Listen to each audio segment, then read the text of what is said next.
Mai ki tēnei hui o te kaunihera o ngā roto o Rotorua. Welcome everybody to our meeting today of the Rotorua Lakes Council. I'll just remind you all that this meeting is being live streamed, and so if you could please have your phones on silent, and we'll aim to take a short break about 11 a.m. But before we get underway, I'd just like to invite Councillor Waru to open up our hui with the karakia.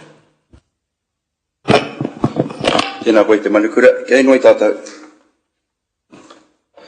E honore he korore ki te atua e maunga arongo I te whenua e whakaropa ki ngā tāngata katoa ami. E ne mātau au punonga tiku whakawhetai atuni ki a koe e ihoa. E toro maitoringa tapu kiringi a mātau e mahia nei ngā mahi kai mua I te aroaro. E na tuku a meira e tō mōhi o tō mātau ranga tō māramata kiringi ki a mātau. E mātau e whiriwhiri ana I ngā kaipapa nui. Mo tēnei rohe, mo tēnei taone hipi o Rotorua. I runga I te ingoa o te matua te tama te wairua tapu āmini. Councillor Waru. I just call for any apologies. I do have apologies from both Councillor Brown and Councillor Kaifong. It's moved by Councillor O'Brien, seconded by Councillor Wang. All those in favour, please say aye. Aye. Thank you. Are there any declarations of interest today? No. Any urgent items or minor items? Councillor Lee. Thank you, Madam Chair. A few weeks ago, I asked whether this council had diversity, equity, inclusion policies. I was subsequently informed by the Chief Executive that we didn't. Yesterday, my attention was drawn to an advertisement in LinkedIn, and I'll just read one paragraph from it. It's an advertisement for a senior planner at this organisation. Sorry, Councillor Lee, that's certainly not an urgent item. If you do have an issue, I suggest you raise it with the Chief Executive. It's a minor matter, Madam Chair. So I'm not raising it as an urgent item, but a minor matter. And does this minor matter require immediate action or attention? Yes, it does. So it says here that Rotorua Lakes Council is committed to working in partnership with Te Arawa, our local iwi. We aspire to being a bicultural organisation, and we value staff who speak Te Reo Māori, have an appreciation of Māori values and a working knowledge of tikanga Māori. So my question is, those boxes wouldn't apply to me. Does that mean that me or any other planners or any other staff couldn't apply for a job at this council? Point of order, Councillor Lee, for relevance. This is completely irrelevant to the business of this council in our council meeting today, and does not require immediate action or attention. If you have personal views, then I suggest you raise them with the Chief Executive. Councillors do not discuss HR matters. Madam Chair, this goes to my confidence in the staff, because if staff don't have a diverse range of backgrounds and come from a progressive mindset all of the time, and that's a requirement of employment, then that really calls into question the whole culture of the organisation, actually. It does not. The only thing that's questionable, Councillor Lee, is your respect for diversity and your respect for this community that we come from and represent. That is not a minor matter. In fact, it is quite disappointing. We will not allow discussion on that any further. We will move on to the items before us. I ask if there are any further minor matters to be discussed. Councillor O'Brien. Thank you, Te Manukura. Good morning to you, and thank you. Could I just ask, we've had, and sorry, this is a minor matter, it doesn't require a decision today.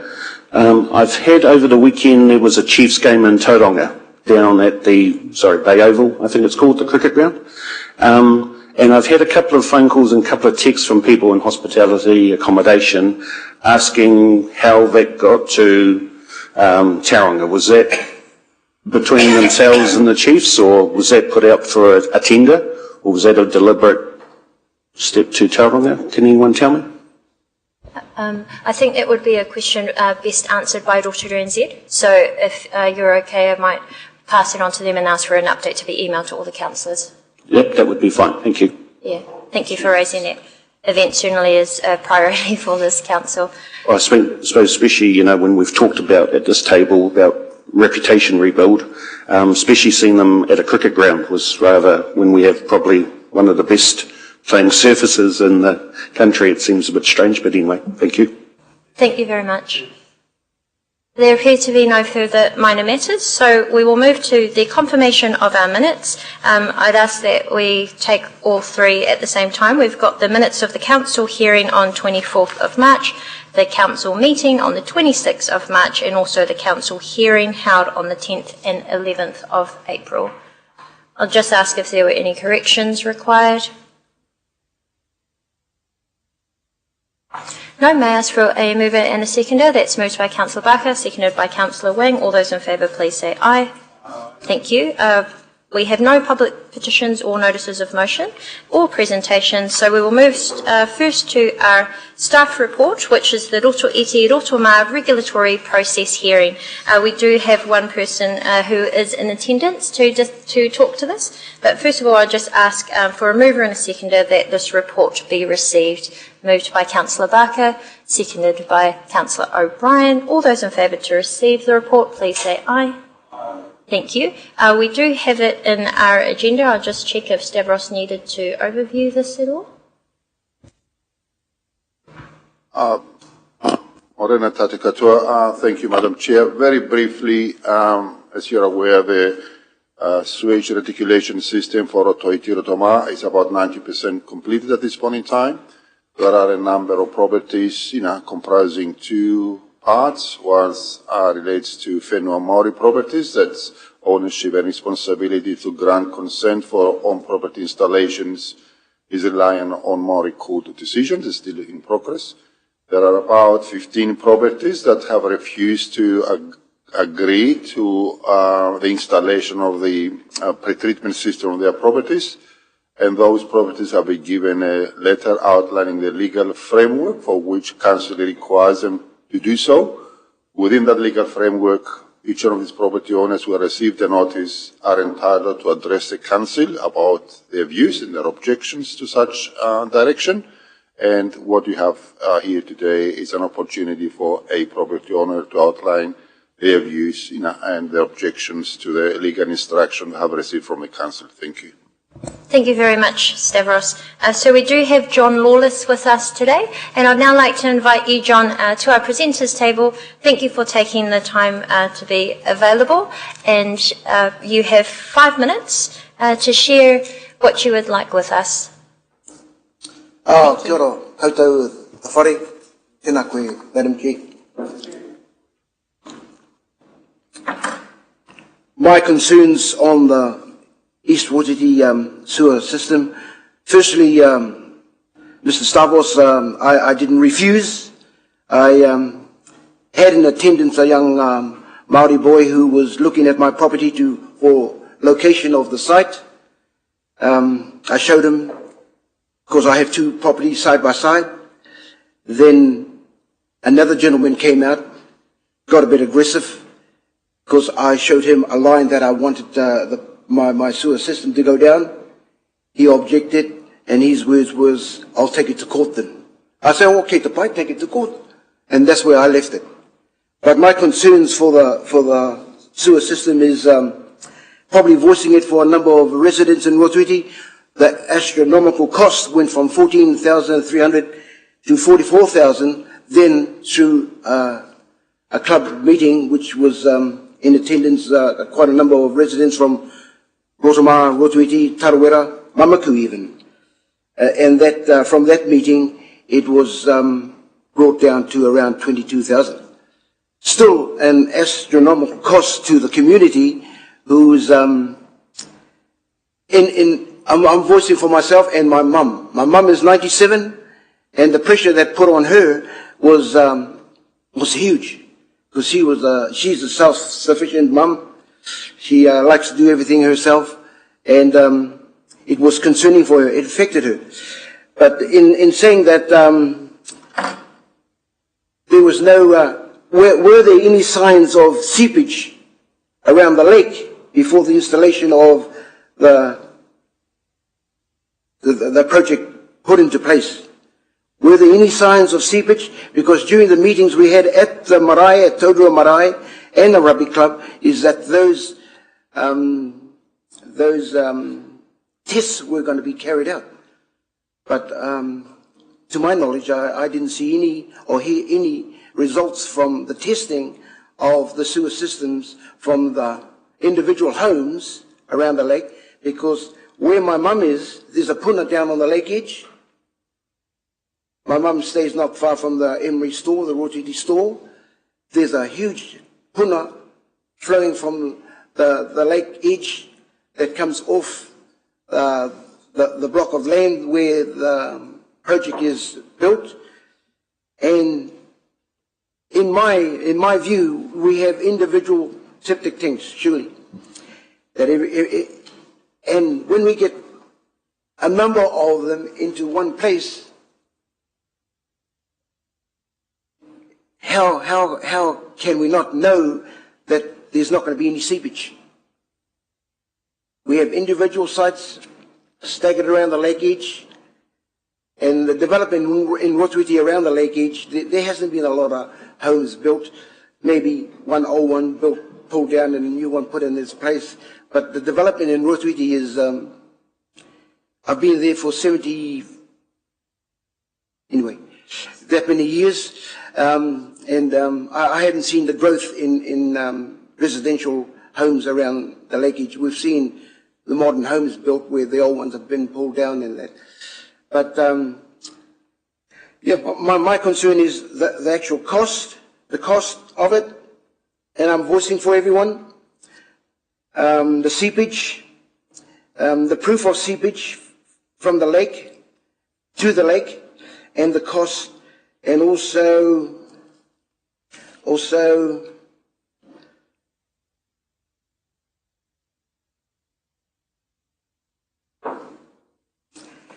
why does the community have to pay for the betterment of our lakes, for the betterment of the rest of New Zealand? Why can't it be a combined financial thing? Because everyone is benefiting from the use of the lakes, from Rotorua, Rotorua, Blue Lake, Green Lake, Tarawera. You know, and it's those individuals in those communities that are forfeiting the costs for the enjoyment of everybody else. Anyway, I've voiced my concern, and it's the cost of the project. Star Wars, Mr. Sir, I didn't refuse. It was, the gentleman didn't come back, he threatened to take it to court. Well, those were his words, so I waited. He never took it to court or anything like that. So I'm here to voice what I experienced. Anyway, kia ora. Kia ora, ngā mihi ki a koe, John, mō tō kōrero i tēnei rā. Thank you very much for coming in to share that. Thank you. Thank you very much, Te Whare. Kia ora.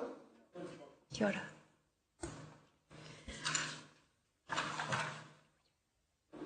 Well, thank you very much, everyone. That concludes the Iti Rotorua regulatory process hearing, as we don't have anybody else present who wishes to speak to that.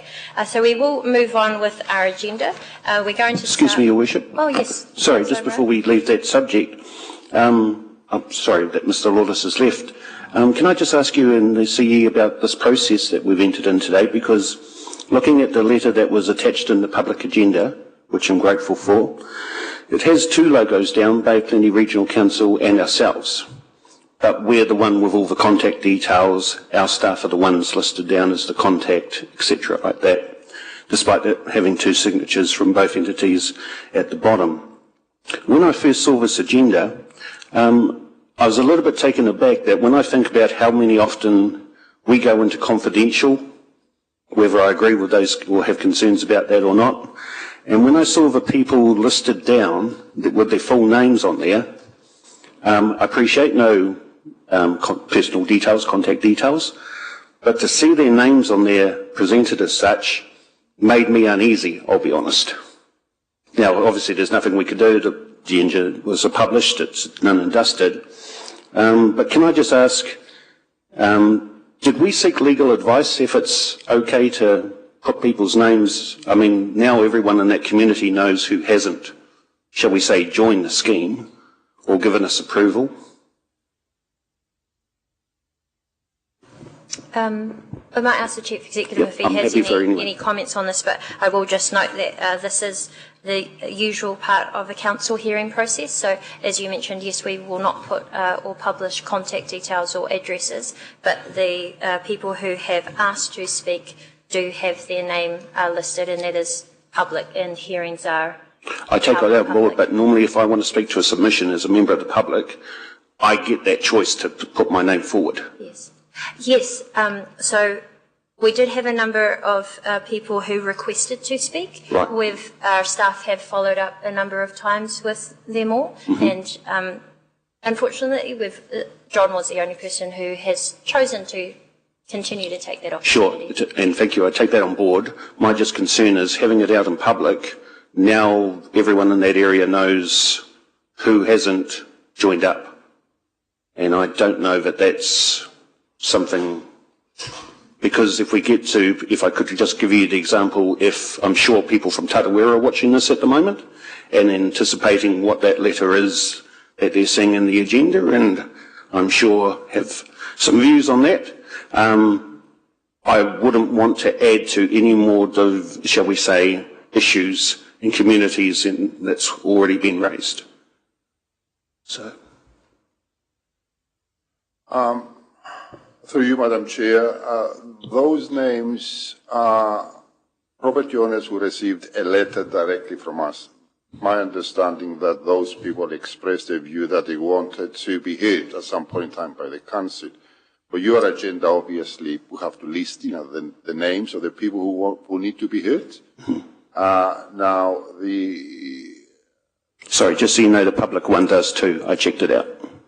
Yeah, I understand that. Yeah. I do understand that. But these are the people who expressed a view that they wanted to be heard by the council in a public, session. So, we note those names without property addresses, obviously, and particular details. So they have an opportunity to be on your agenda and the public agenda to be heard. So it's their choice whether they want to be heard or not. I take that on board, but there's no opportunity in the letter for them to come. The letter says a public hearing. It says come forward for a hearing.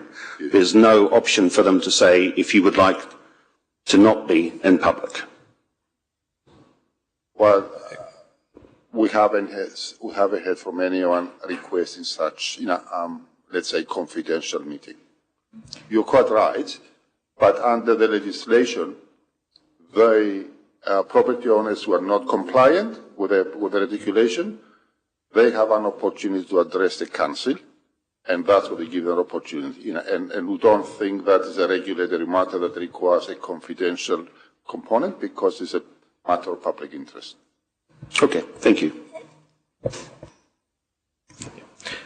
If I can just add through you, Your Worship, Councillor O'Brien, I believe you're also asking is there some process improvement we can undertake to, within the law and the Act, allow people the opportunity to be considered for a hearing by council and confidential.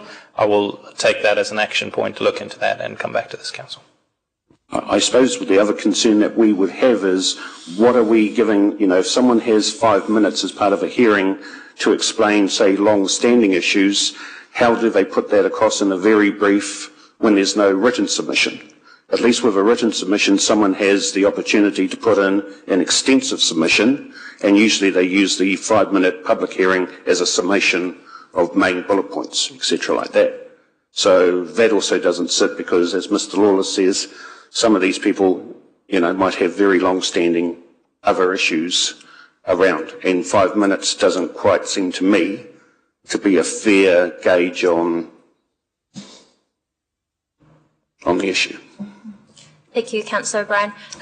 The fairness and certainly the equity is the consistency that we provide as part of our hearings process. As part of the hearings process, there is an opportunity to speak for 5 minutes, but of course there are written submissions, and this particular Rotorua Rotorua scheme has been quite heavily consulted, and as you know, elected members have taken the opportunity to go out there in person as part of that public consultation too. So our public are always welcome to contact us by email, ask for meetings in person, and if there's anybody else that needs to, we encourage them to do that. But thank you very much for raising that. We will now move on. Madam Chair. Oh, sorry, I did have Councillor Maxwell. Thank you, Te Manukura. For me, can I have confirmation, Mr. Lawless, he said, went from 14K to 44 down to 22K. Can I have confirmation if that is so? Councillor Through you, Madam Chair, as elected members will recall in the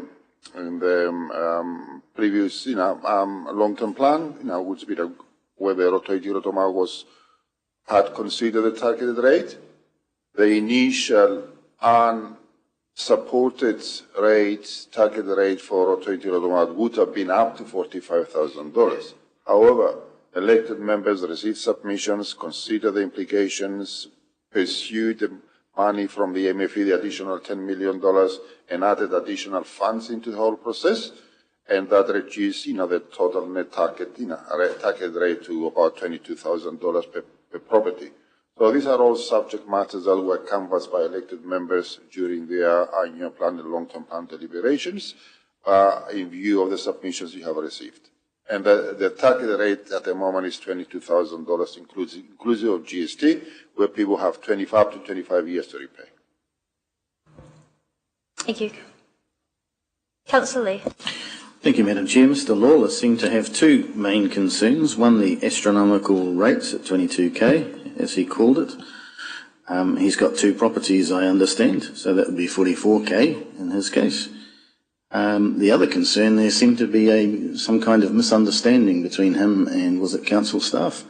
I wonder if it could be taken as an action point to follow that up with Mr. Lawless and at least see if we can resolve a potential misunderstanding there. And if Mr. Lawless would like, I'd be happy to participate in the meeting with him.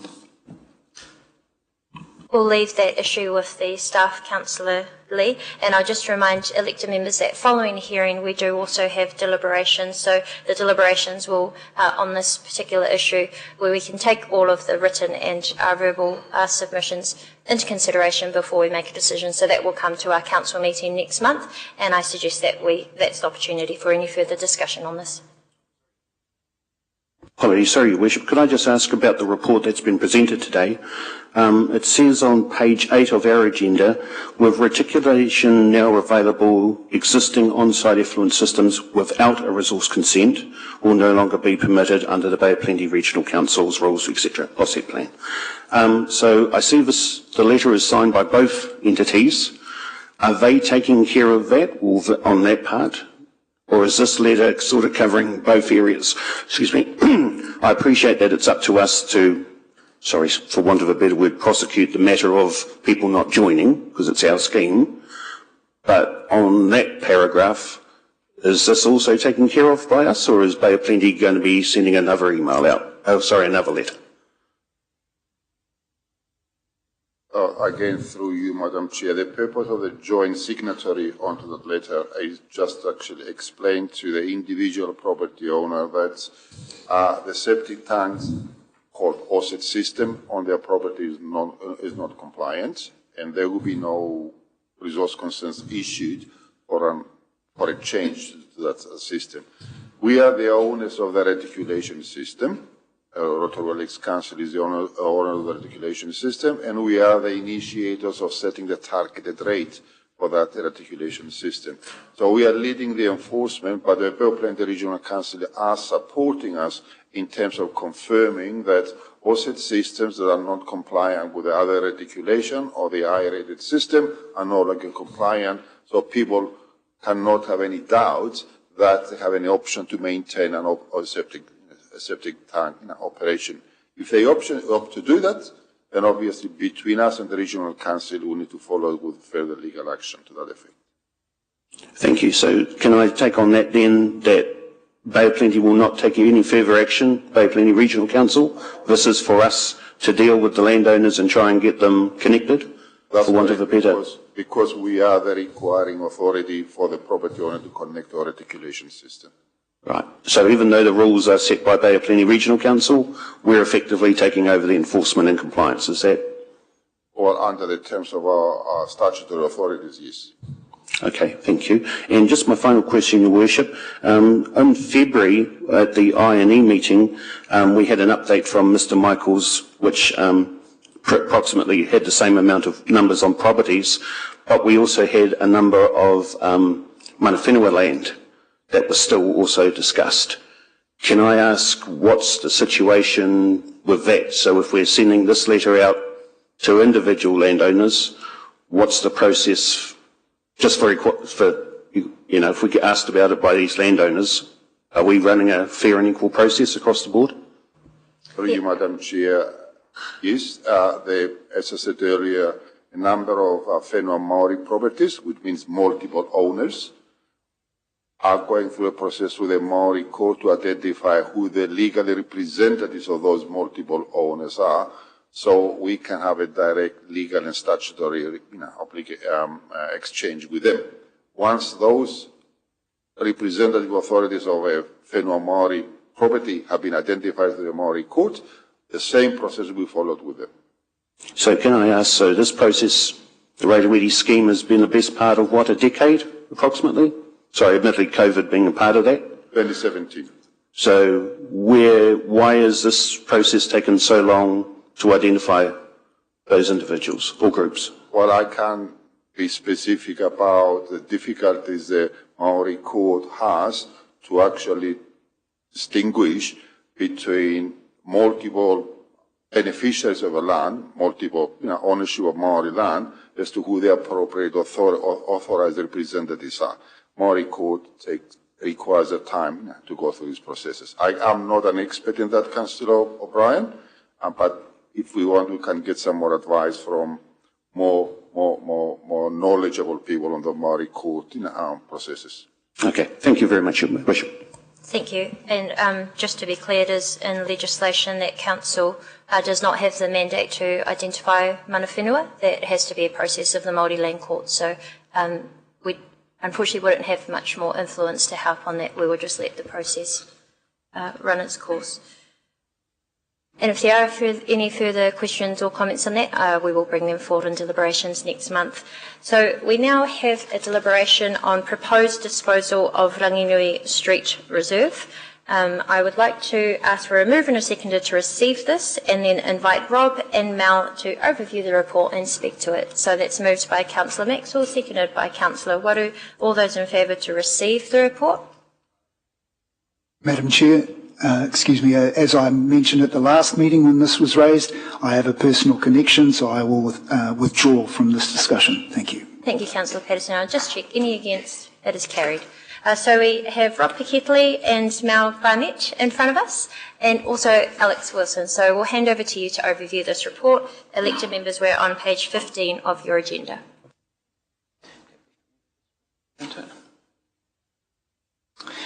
Thank you, Madam Chair, Morena, to the Council and to our public in the gallery. We'll try and whip through this reasonably quickly. We've obviously got a very big agenda. The reserve that we're talking about is up on the screen in front of you. As we have discussed in the Infrastructure and Environment Committee meeting on the 5th of February, it has no recreational value. It is 800 square metres that looks pretty much like a section along Ranginui Street. It doesn't meet our open space level of service policy, and we've been through quite a process earlier to understand the records that we have on the land acquisition, which showed that there wasn't actually a requirement for it to be vested, and we certainly have no records of any monetary exchange in terms of acquiring this property. So at the I&E committee meeting, it was declared that the land was going to be surplus, and we needed to then initiate a process. So we're now seeking a decision from Council on whether to dispose of the land. The method for disposal is not addressed in this paper. We're simply seeking the approval to dispose of the land. The Council's property disposal policy states that if Council does not progress with a sale process, the Council are required to make further decisions on the method of disposal. And certainly at the Infrastructure and Environment Committee meeting discussion and from the submissions and the hearings, a strong preference for disposal that considers wider options than a sale, including a possible handback to the whānau, has been highlighted. Consequently, we want to come back with a further options analysis for Council consideration on the method for disposal. So we will be, depending upon the decision today, potentially bringing back another paper to Council in May, outlining various options for disposal and seeking a decision on the preferred option. I'll hand over to Mal, who will give you some feedback on the submission process, and then I'll wrap it up after that. So staff undertook public consultation as per the Local Government Act, and that ran from the 7th of February through to the 10th of March. As you'll see up on your screen, we received 107 submissions during that time. The main question that was asked, or the question that was asked, was do you support the proposed disposal? And there was also a free text box for people to leave their comments. Of the 107 submissions received, 2 people spoke at a recent hearing. 96 of the 107 submissions were in support of the proposed disposal, 10 were opposed, and 1 was neutral. Councillors have probably noted that there were 8 submissions where submitters' answer to the question conflicted with the comments. In this case, we have categorised those submissions based on their comments. As an example, a submission said no in terms of do you support the proposed disposal. However, their comment said please return to original owners. Those 8 submissions are highlighted on table 1, which is page 18 of today's agenda. The full catalogue of 107 submissions is also available in attachment number 2. In this report, councillors are encouraged to consider 2 options. Option 1 is the preferred option, which is to approve disposal of the land.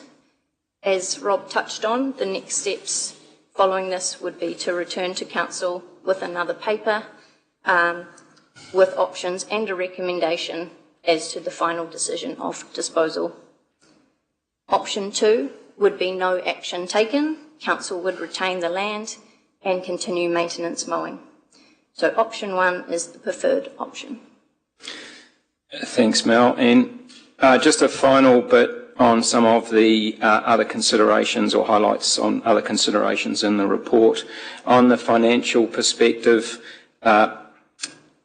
moving forward with a disposal, we would be needing to go through a subdivision process, which we've highlighted in the report. It's got a cost in the $15,000 to $18,000 mark. We have had a registered valuer look at the piece of land and come back to us with a value of $300,000. If we were not to dispose of the land, then we would incur ongoing mowing costs and depending what else we needed to do with that piece of land in terms of the future. The current sort of cost for looking after a section-sized piece of land like that is estimated to be approximately $8,000 a year. The other consideration is around tangata whenua assessment. We've certainly heard through the hearing and the submission process and even in the I&E committee paper, the whānau of Hekitoro and Ranganui Leonard identified this parcel of land several years ago as being historically significant to the descendants. They have signalled their wish to have the land returned to them. This process that we've gone through with the associated consultation has heard these tangata whenua views and the overall impact of the proposed land disposal. The process meets our relationship responsibilities and obligations to iwi, hapu and whānau and aligns with Council's long-term plan priorities Nā wawata o tangata whenua, mana whenua, tangata whenua aspirations. Happy to take any further questions on the report. Thank you. Thank you very much. Councillor Lee. Thank you, Madam Chair. Thank you for your report, folks. I'm a little uncomfortable with the process that we're following here. It feels like councillors are being herded towards the shearing shed down the funnels here with this incremental decision process. If I owned a bit of spare land and I was contemplating disposing of it, I would first want to know what price I'm going to get for it. I might want to delay the disposal of it if the market conditions are not ideal. And it seems like we're being asked here to make a decision before we know the price. So, what's the question? That's a good question. Trevor, how do you frame that into a question? Do you have a question? Do you have a question, Councillor Lee? Well, can you solve my concerns about this process?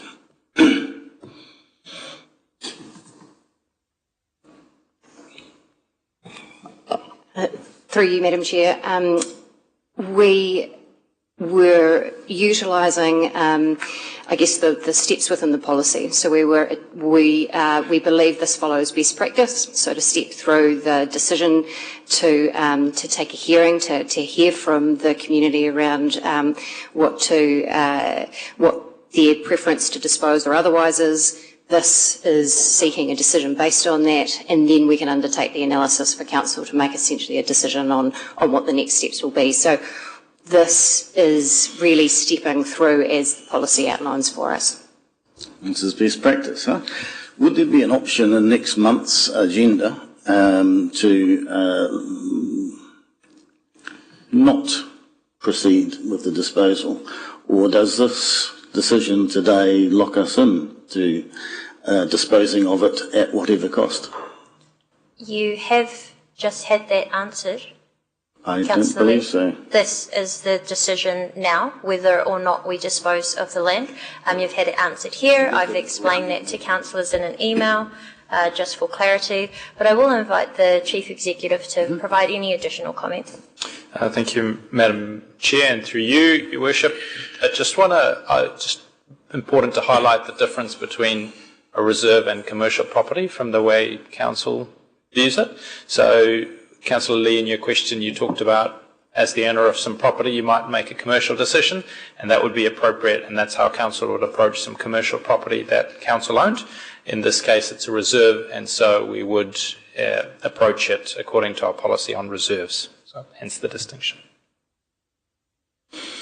So should I infer from that we're going to be presented with a paper next month to gift this land rather than acting in the best interests of the public, who would probably like the money associated with this land? Councillor Lee, I refer you to the detail that is in the report. It is quite clear that this is a reserve. It is quite clear that it was gifted in a way. There wasn't a requirement for the reserve previously. It's not needed anymore. We've heard very clearly from the public through a proper process, and we know that we won't need it in future based on the adjacent reserve. So I will ask if there are any further questions. Councillor O'Brien. Thank you, Worship, and through you, being a helpful sort of chat wherever I can be, could I perhaps offer the CEO whether he'd like to just walk back that comment? I understood that the piece of land is not reserved, therefore isn't required under our reserves policy. It's spare land. Is that more? Councillor O'Brien, always take the opportunity to avail myself of your assistance, and so if the staff are able to clarify my comments, I was referring to how it's commonly known rather than it's gazetting as a reserve. So sorry to be so specific. I appreciate your assistance. Thank you. You're welcome. Thank you. Through you, Madam Chair. It's It's in the reserve management plan, so it's treated as a reserve. It is not gazetted as a reserve. So we do have to follow the Local Government Act process, and then we're subsequently working with our disposal of land policy. Thank you for that answer. So can I ask, does this go through the normal process of, say, when we had that talk in the previous triennium about reserve properties being sold? Or, sorry, the status changed? The difference with this property and a designated or gazetted reserve is that the gazetted reserve involves a Department of Conservation process as well. So there's an additional step that needs to be taken with the Crown through a Reserves Act process. So it would be fair to say that this process will be far faster than that process due to it not being gazetted as a reserve? That's correct. Thank you. Are there any further questions from other councillors for discussion? Okay, we'll take a final question from Councillor Lee and then we'll move open to discussion. Thank you, Madam Chair. In the last term, the previous council contemplated disposing of 10 reserves, which was deeply unpopular with the community. Councillor Lee, that I'm is going not to be relevant getting to my question. Please do, in a relevant manner. Thank you for your interruption.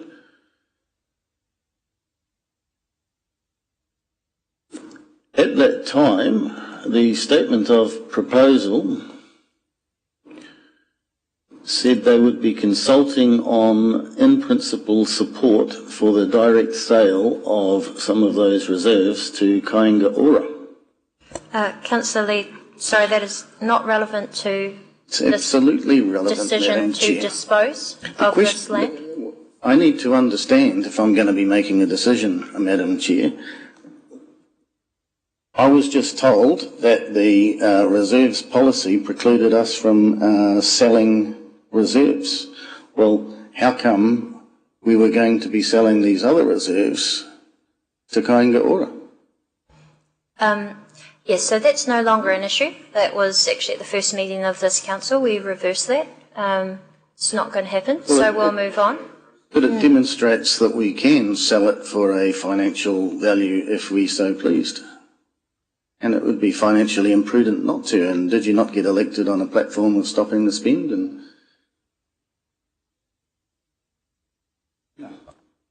Councillor Lee, I will ask you to be respectful in this meeting.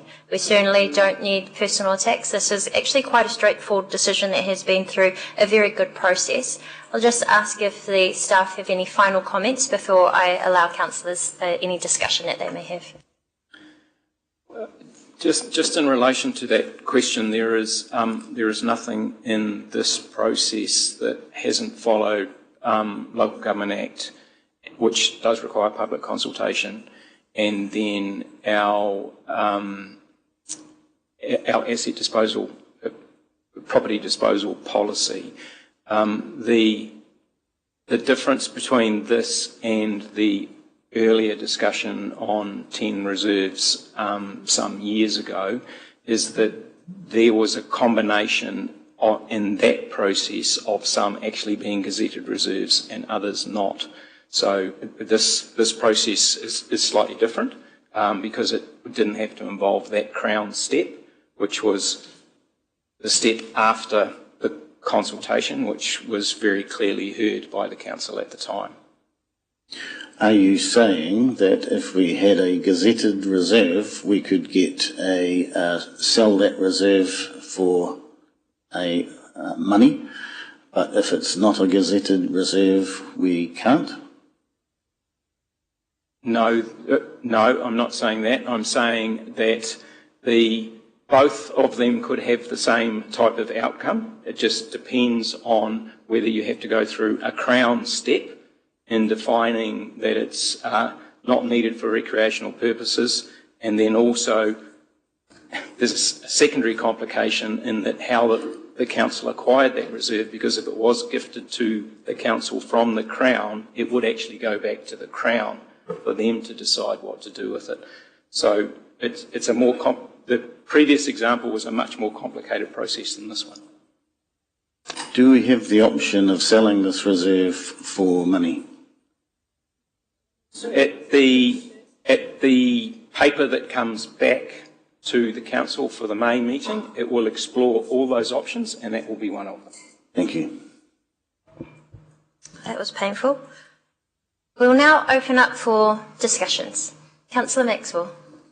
Point of order. That was rather disrespectful. I wonder if you might like to withdraw and apologise. No, thank you. Councillor Maxwell. Thank you. Thank you, Te Manakura. First of all, I'm more than happy to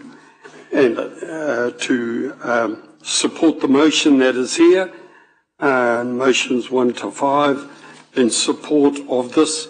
I think all the necessary things, as has been pointed out by our staff, have been followed through. And but before I continue further, I'd just like to first of all mihi to the whānau that have arrived here. They've been here from when we had the first hui back in February. Tuatahi ke te mihi au ki a koutou te whānau o heke toro rawa ko rangi nui. Nau mai, haere mai ki te kauni. The whānau here, in the report, which I want to thank our staff for doing a very good, thorough report that we've had here. And whilst, a bit frustrating at times when you hear questions that are being raised by certain councillors. First of all, the people have spoken. 107 submissions were received, 96 in support. That is huge. That is huge. But no reira, I've tried to read all the papers that have been here, but ran out of time. But most of them in there are there've been some well-written submissions in support and giving good, very, very good reasons. The other one I did want to add is that I think the history that has been in there, and I don't think at the last meeting in February, our staff, there wasn't any monetary consideration or done at the time. So, and there's a bit of discrepancy over whether it's a recreation reserve or not. But the main thing is, it has gone through the processes and a huge support for this. And so I will be supporting that, and I hope my colleagues do the same. Kia ora. Thank you, Councillor Maxwell. We'll take you as the mover. I'm happy to second this, and we will continue with discussion if any other councillors wish to. Chair? Councillor Waru. Tēnā koe te manukura. Look, I'm not going to muck around. This is pretty straightforward. 96 in support out of the 107. That's 1, 2. The next kaupapa, don't forget this was, the public and the council have benefited from having this reserve for how many years now? Irungai te aroha, nā te aroha. There wasn't any transaction, there wasn't any, I will pay you, you will pay me this much for this reserve car. So let's get that one through our heads. And then lastly, I wish we had the methodology here already, because to me the right thing is whakaoki a te whenua. That's it. It's pretty simple. I think it's, thank you ki te whānau, kami ki te whānau, ki te koi o te tupuna, who decided to put these things aside. And to our staff who have gone through all the kōrero, filtered through all the things to make sure we follow the process. It's been done. So, irungai tērā, tautoko pau te kaha, irakati, let's get on with it. Thank you, Councillor Waru. Councillor Lee. Madam Chair, I'd like to move a procedural motion to leave this on the table for a month so that we have all of the relevant information before us in order to be able to make a decision as to whether or not to dispose it at this present time. I don't think we do. Can I point of order a procedural motion? I don't think there's a requirement to do that, but Councillor Lee, I'll remind you that we are bringing this back in 1 month. You will have further information around the method of how we may dispose this, but there has been very adequate information provided on the process. Madam Chair, you required understanding orders to take a vote, I believe. I disagree with your analysis. I don't believe there is a seconder. Let's see if there's a second issue we ask.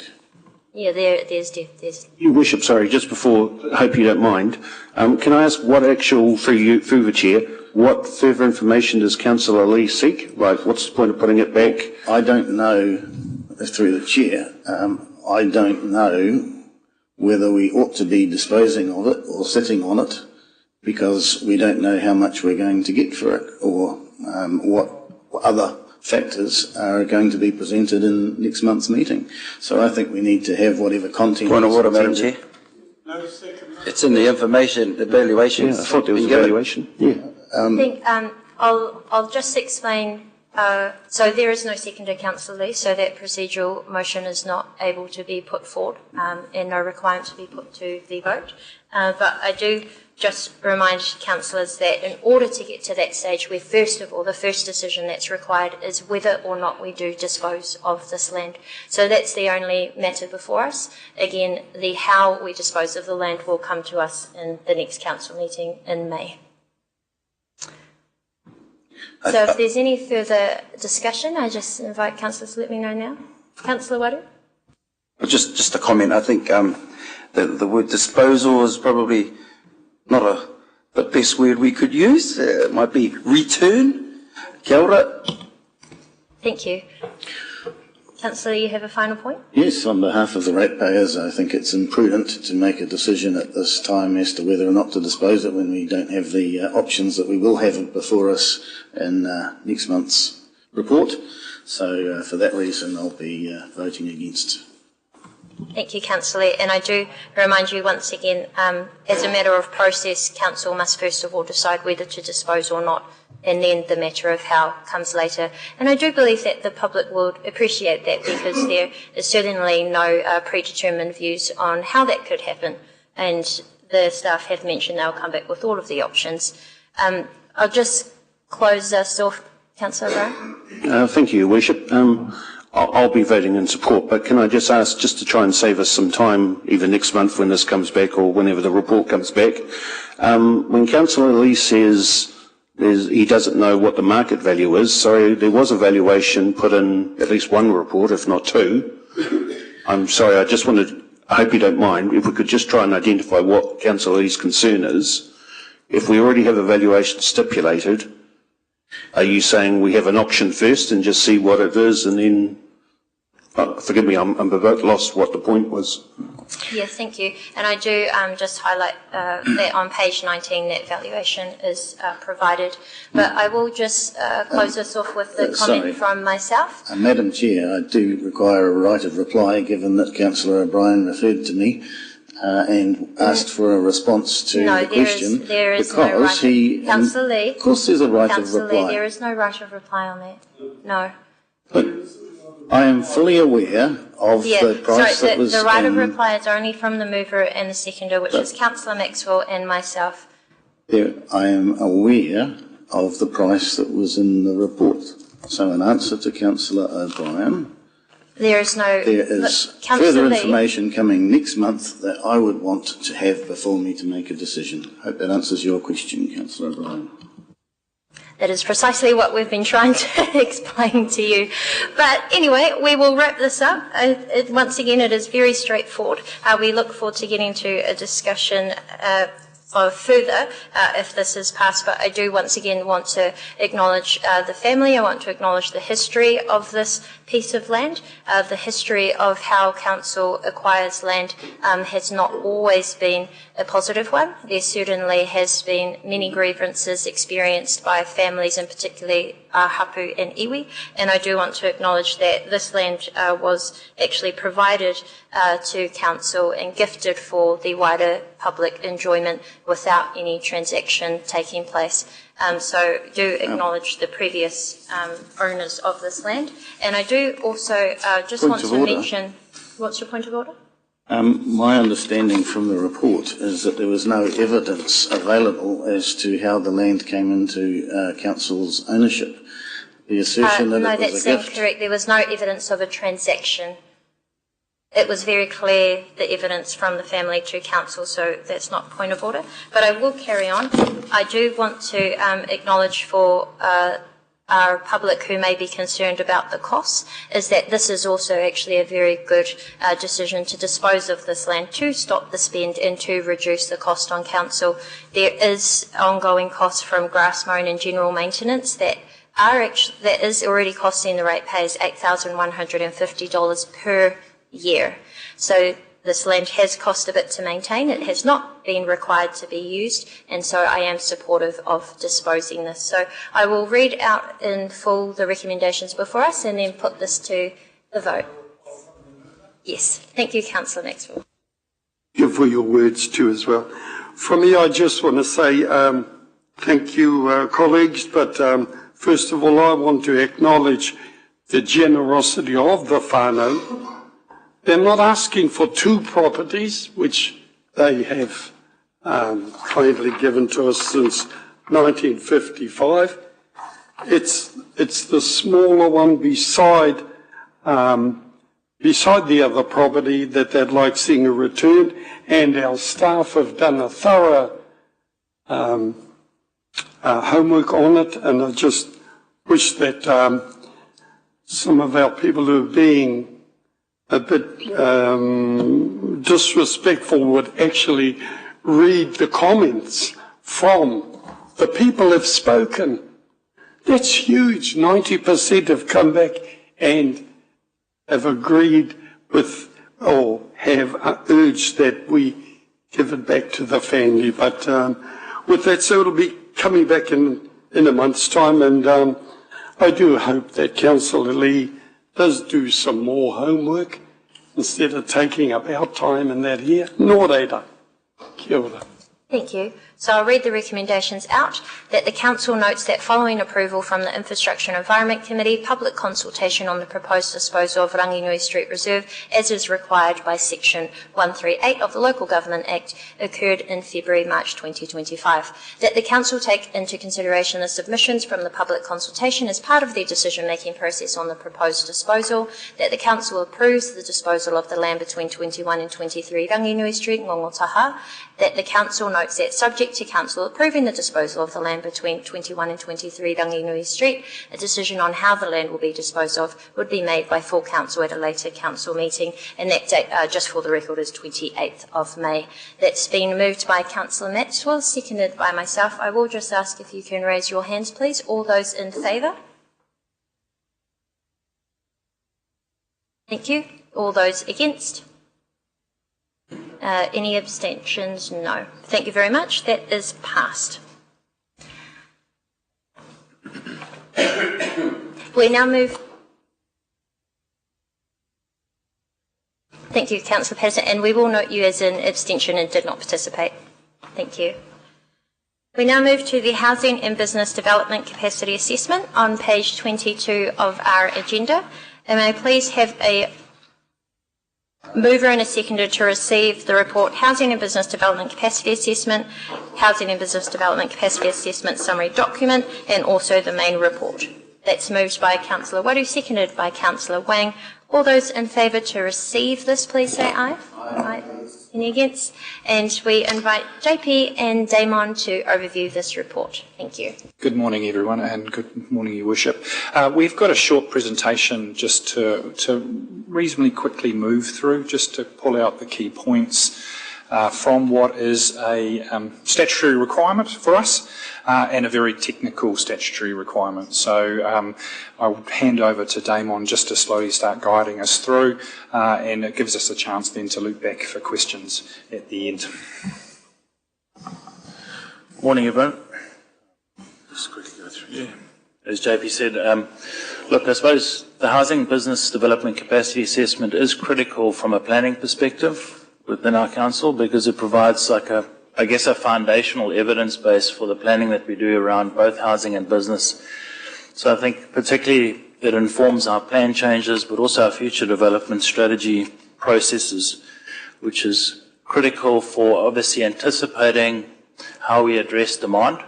So just in terms of NPSUD speak, which is the national policy statement that really guides this work, which is around urban development, it's so that we can effectively plan for growth and gives us, I guess, foresight in terms of understanding future housing demand and business demand, but also ensure, I think, fundamentally that our planning processes, which are effectively our plans and strategies, take into account the capacity that we need to provide. So the target that is identified is quite critical for us to ensure that we manage processes to address it. And I think also, I suppose, it's quite important that we chunk out our understanding of how we provide for capacity over the short to medium term and long term. So that obviously we've got lead time obviously the lead time is quite important when we're talking about infrastructure, which obviously takes quite timeous in terms of rollout.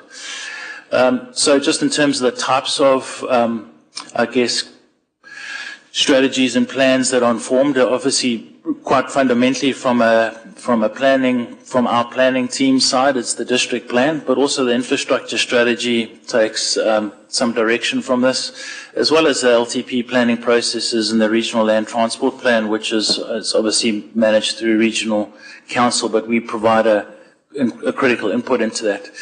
As JP's mentioned, we've done our first round, which is in 2021, so we complied with our first HPA, and now essentially this HPA is an update, but a fairly fulsome report so that I suppose you can understand the parameters that went into informing the 2024 HPA.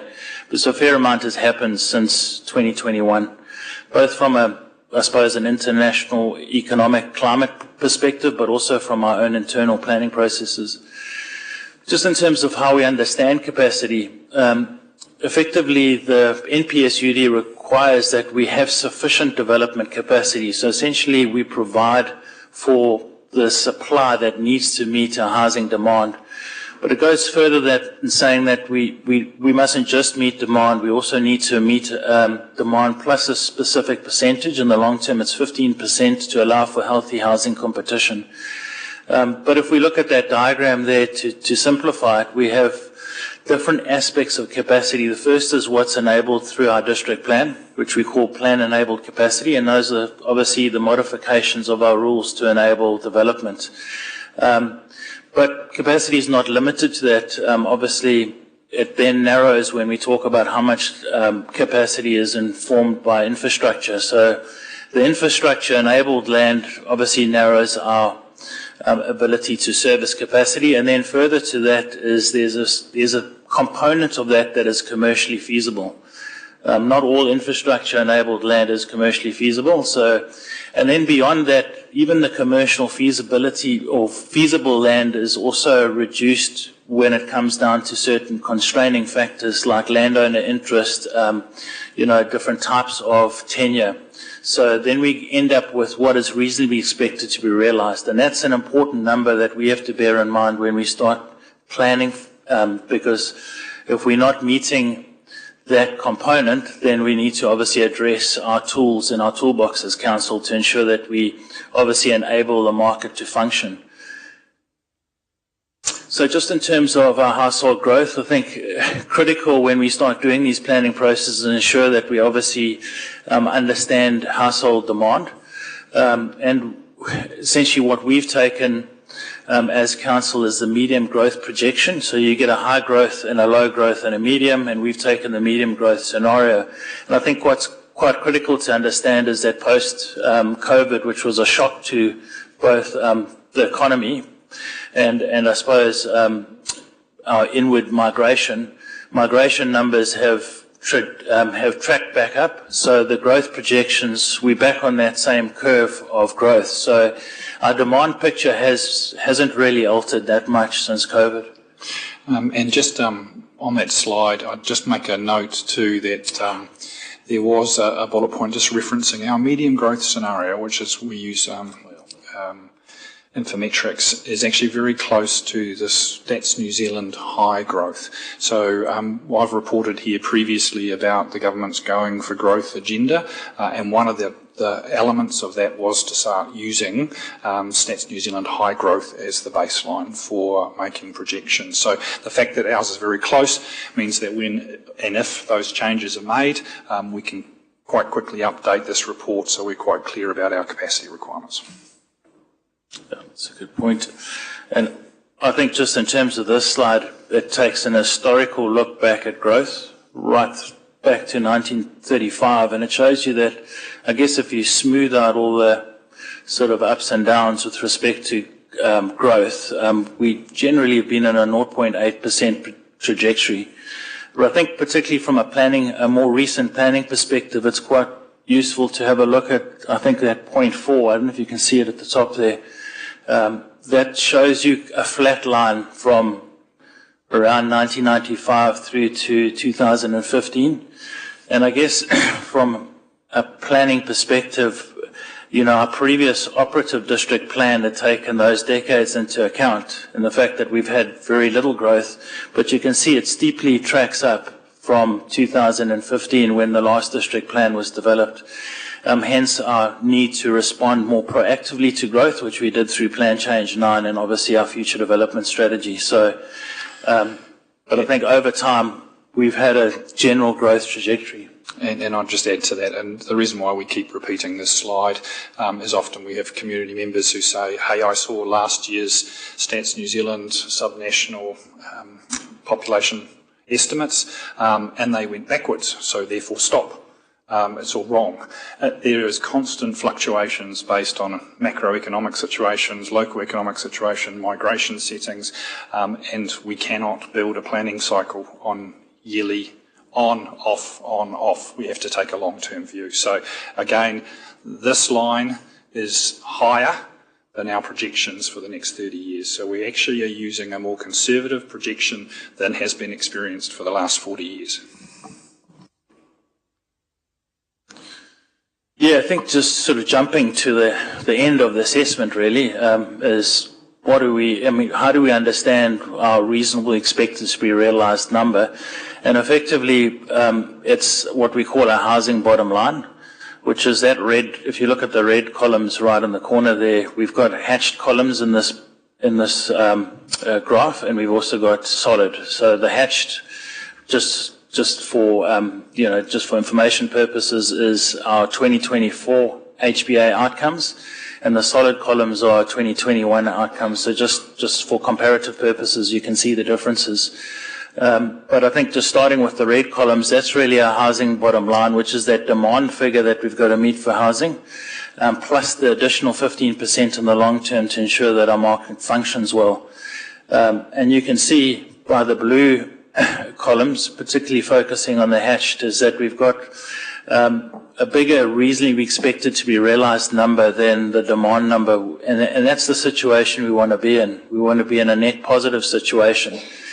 Factors that have gone into that is the Plan Change 9, which has obviously enabled medium density across our residential 1 area, which has obviously done two things. One, it's allowed for greater commercial feasibility in our existing urban area, but also in our planned greenfield locations. It's also allowed us to develop more intensely. So we've obviously got greater capacity. You see the numbers also track up from the short term to medium term and long term, and that's generally expected as the market matures. So as a regional centre, our market is not fully matured with respect to delivering intensification, but over time it will.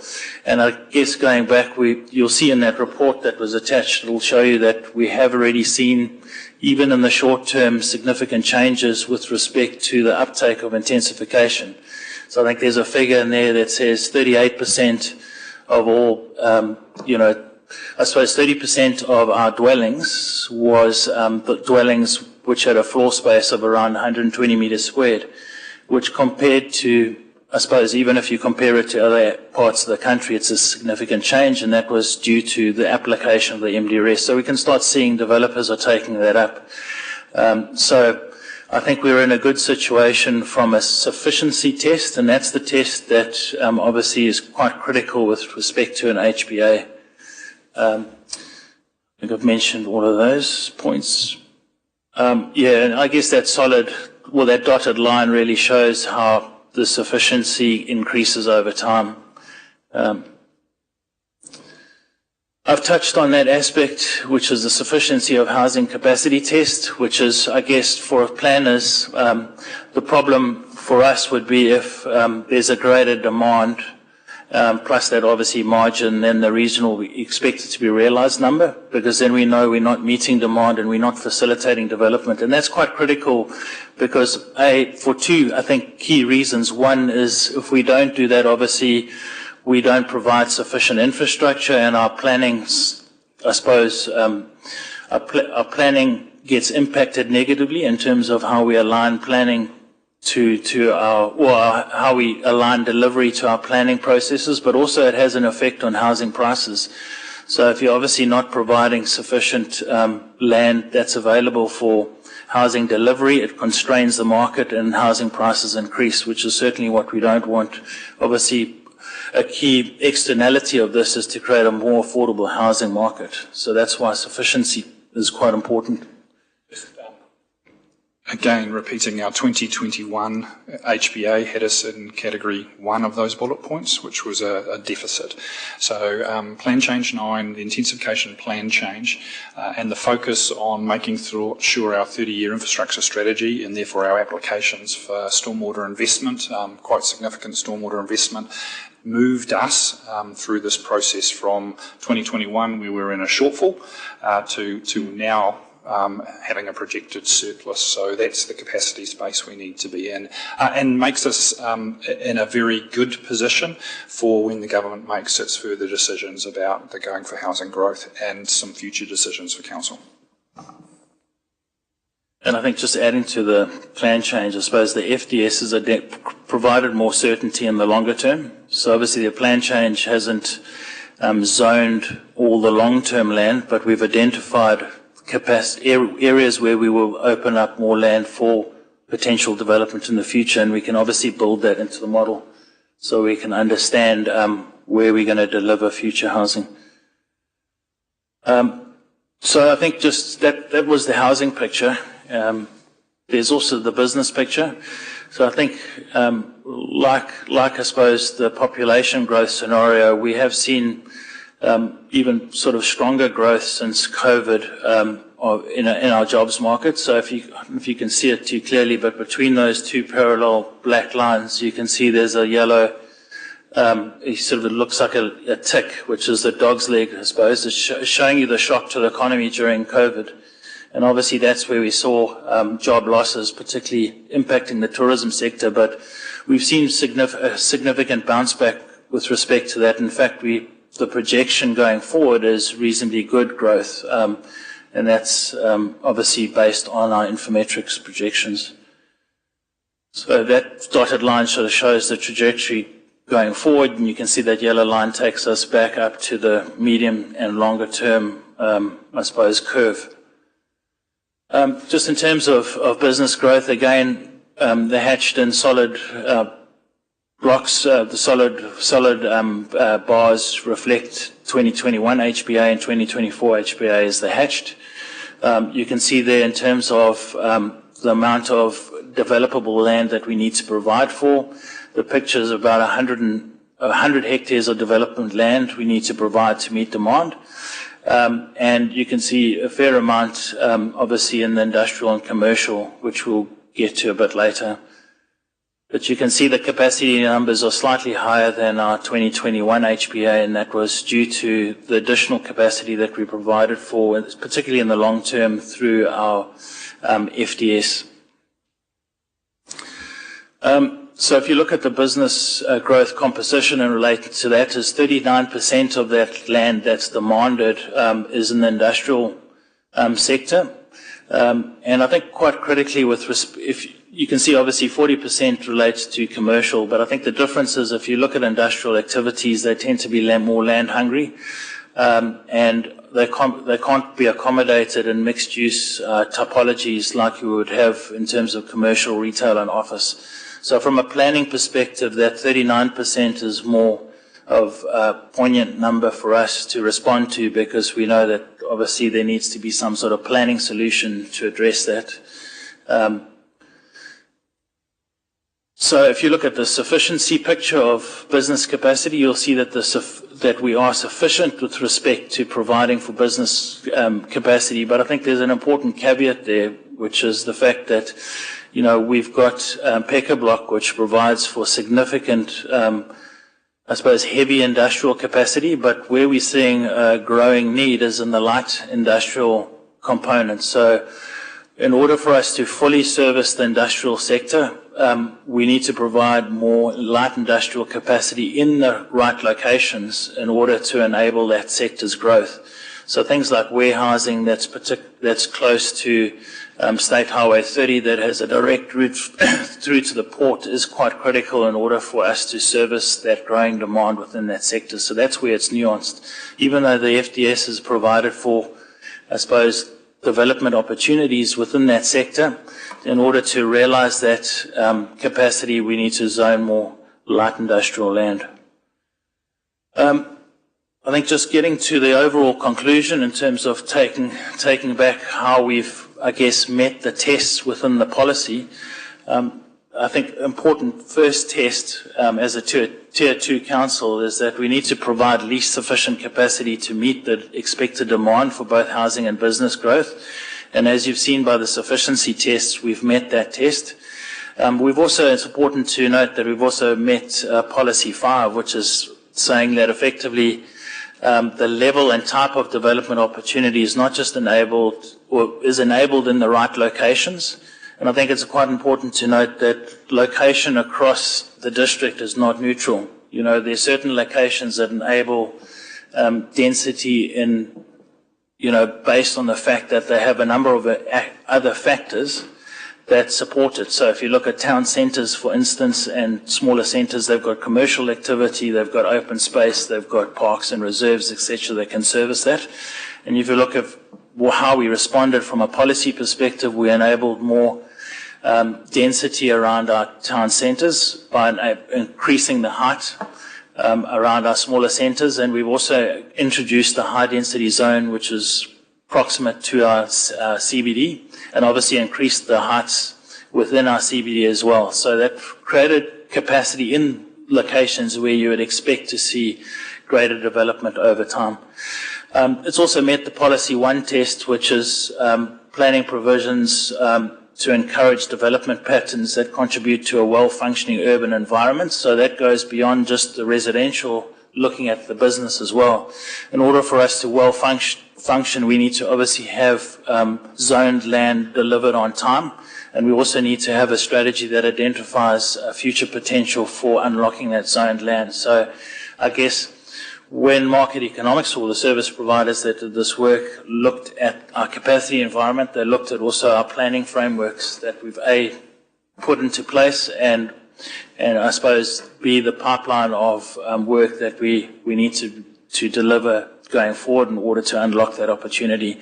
And I think lastly, I suppose, provisions also have created greater economic benefits than the previous provisions. So PC9, obviously through the MDRS, has created, I suppose, a more economically feasible situation by reducing lot sizes, obviously increasing the ability to develop more dwellings on each site. So those economic benefits have played itself out in terms of that feasible number that we need to deliver. So effectively, we've met the tests within the policy. And look, if I just want to leave you from a highly technical document, the key takeaways are we're meeting our statutory requirements. You're in a good position to make decisions out of whatever comes out forward from government around the Going for Housing Growth agenda. The program that we've put forward for plan changes, which we've got a miscellaneous plan change, which is some tidy ups, but critically hazards. industrial land are our next plan changes, which again follow from the direction we received from HBA 1, but certainly our 2024 version confirms that those focus areas are still correct. So you have some flexibility for decision making into next year, and we are pursuing probably the right priorities as far as plan changes are concerned. Maybe just the last thing to add is that I guess quite important today is just we need to adopt our housing bottom lines. So we've got a new set of housing bottom lines. I didn't mention it, but they're very similar to our previous ones. The demand picture hasn't changed substantially. There's been a slight change in the long-term picture, and that was due to the shock of COVID. So some of the households were purchased, obviously, for tourism purposes, and that fell off during COVID. And that's why that number is slightly different. So it's gone from 9,740 to 9,100 as a long-term, but it's a long-term target anyway, so there'll be a fair amount of reviews over time. So that figure you can expect to change in the long term slightly over time. So, but we need to adopt those. That has to go into our district plan and into the regional policy statement. So. And if I can just add one thing through you, Your Worship, is when you look at the bars around hard demand and capacity, it's important that capacity significantly outstrip that, because that's where housing choice and the market being able to respond to the different needs and requests of different types of accommodation and development are important. So I think just make the point that that's important to create the space for the market to do its thing and the private sector to respond as it needs. Thank you very much. So I open up for any questions. Councillor Patterson. Thank you, Worship, and through you, and thank you for your report, gents. Lots of reading. Page 24 of the agenda, the HBA talks about 9,100 dwellings in the long term for 2023 to 2054. Now, I note the words capacity and households and dwellings are different. So here we're actually talking about specific dwellings, correct? Okay. So then further on it talks about the goal between 2023 and 2033 being 5,500 dwellings. So given we're now 18 months or more down the track from that, how have we done in that first 18 months? Are we on track to meet that target? If I recall from 21 to 24, we have had a significant increase in the housing development, so we've had our best years ever consecutively, but no, we haven't addressed the shortfall that we had in that period. Right. So, but we're confident we'll get to that point.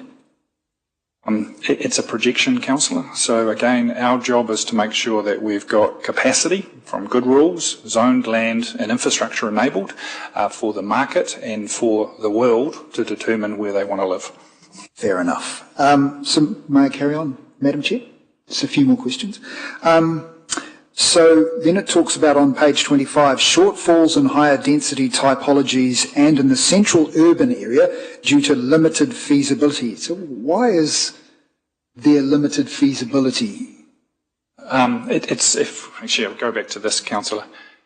So one of the things that we have in the plan is we've enabled apartment capacity significantly. So technically you could build all over our CBD and into some of our fringe of the CBD 6-storey buildings filled with apartments. So our actual theoretical plan-enabled capacity, is thousands and thousands of apartments. When they do the analysis, so that's plan-enabled, so that's, for us, we've done a very large bubble. And infrastructurally enabled, it is in areas that are well serviced from our infrastructure, so that gets a second tick. So we've got two very large circles on the outside. Commercially feasible is where the economists who prepare the reports for us actually do some analysis between build costs and sale prices. So that's this commercially feasible. So when they look at the numbers of apartments that have been developed over the last few years, and they use that to do the forward projections, that number then significantly decreases because of commercial feasibility. So we've probably got two extremities here of low value small apartments are probably still just feasible, or a very small number of extremely expensive high-end good locations properties. So the bulk, and I talked about that theoretical maximum across the CBD, is not commercially feasible for buildings, 6-storey buildings, to fill them up with apartments at the moment. So we don't have the kind of the market price that exists in some of our big metropolitan cities. So hence it's drastically reduced. And then what's reasonably expected to be realised is another percentage below that. Sorry, I'm confused with that just last point you raised, that it's not commercially feasible in Rotorua, yet it is in some of the larger metropolitan areas, like Hamilton have just announced 2 massive new developments in their CBD. Surely our land must be cheaper than theirs. Must be. It's not necessarily about the cost of the ground is not quite as significant as you think when you think about the cost of actually going up. So it's actually what you can yield from an apartment sale price. So land prices, yes, even if it was doubled, when you think about the cost of a multi-storey building, that is the real cost. So when we talk residential on a 1-level house price, might be 2/3 and a land value 1/3. If you start going to a multi-storey building situation, those proportions change significantly. So the land value is not necessarily the driver here, it's actually the market outcome, the value at the end. Well, that's very concerning, because if any part of our city needs the intensification, it is the CBD. Okay, I'll move on. So then it talks about our tourism sector and a minor shortfall of developed capacity to meet the expected demand for tourism accommodation measured in vacant land terms. So when that assessment was done, does that refer to commercial accommodation, hotels, motels, camping grounds and Airbnbs, or just the commercial large-scale operators? Sorry, it's the former of what you said. The whole lot. Okay. So the vacant land, there seems to be quite a bit of it on Fenton Street. There's the big block opposite the Copthorne Hotel, the big block behind the Copthorne Hotel, the land next to Tapuia, and then we've got that land that has recently been announced to have a hotel at the lakefront. Was all that factored into that? Yeah, all of that was factored into the analysis, yeah. So we've still got a shortfall. Yeah, so there's still a shortfall if we're looking into the long term. And the medium, yeah. So I mean, there's still a short term based on the projection of tourism growth. Just remember, tourism's growing substantially, and if we want to accommodate that, we might in the short term have vacant land, but we need to be ready for the uptake of that. But obviously, we'd identified that we don't need a planning response to that, because there is, as you say, there's latent capacity to take up some of that shortfall. So there isn't going to be a planning response to that minor shortfall in the medium term. Okay, thank you. And one final question, if I may, Madam Chair. So I looked into the actual main document itself, and there was a few lines in there that got my attention. I'll just go to one of them now that you've answered some of them for me. On page 31 of the main report, it says, evidence presented by MHUD show that nearly 60% of the dwellings within Rotorua's consenting process had a level of direct government investment in their construction. So that is a little concerning. If that money wasn't there, if the government was not investing in in buildings being consented, we would have a very, very significant deficit. Isn't that true? That is correct, Councillor, and we've reported to you previously that, and it certainly was picked up by the media's perspective as well, that actually we bucked the trend over the last few years where higher interest rates and some real pressures on the market had actually seen declines in consenting numbers across the country. So our bucking of the trend had been the committed program around social housing, but equally the significant amount of investment that went into Māori housing developments as well, and that's transitioning now into some support going forward with the community housing providers. So the social sector, or the housing at affordable rates, is still quite a substantial portion of our economy. Thank you. Thank you. Look, it is just going on 11 a.m, so what I suggest is we'll take a short 15-minute break now, and then we'll come back to further questions. Thank you. So we will return at 11:15.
are currently discussing our housing and business development capacity assessment, and we will continue with our questions. So I have Councillor Kiriopa, followed by Councillor O'Brien. Good morning. Thank you for your presentation. I'm just interested in, I've just got 3 questions, please. The first is around meeting demand. I see that you've considered migration stats within your decision making. How have Māori stats been taken into account, considering Rotorua population is 49% Māori, 60% of whom are under the age of 16, I believe. The average wage for Te Aroha is $22,000 per year. Māori have the highest birth rate in Aotearoa, and obviously Māori, the norm for most Māori is intergenerational living. How have those things been taken into account when looking at meeting housing demand? When we used Infometrics and when we've focused on Infometrics, we've asked them to take a bit harder look at our local statistics and demographics as opposed to what you get back from Stats New Zealand, which is far more generic. So it is built into that part of the consideration.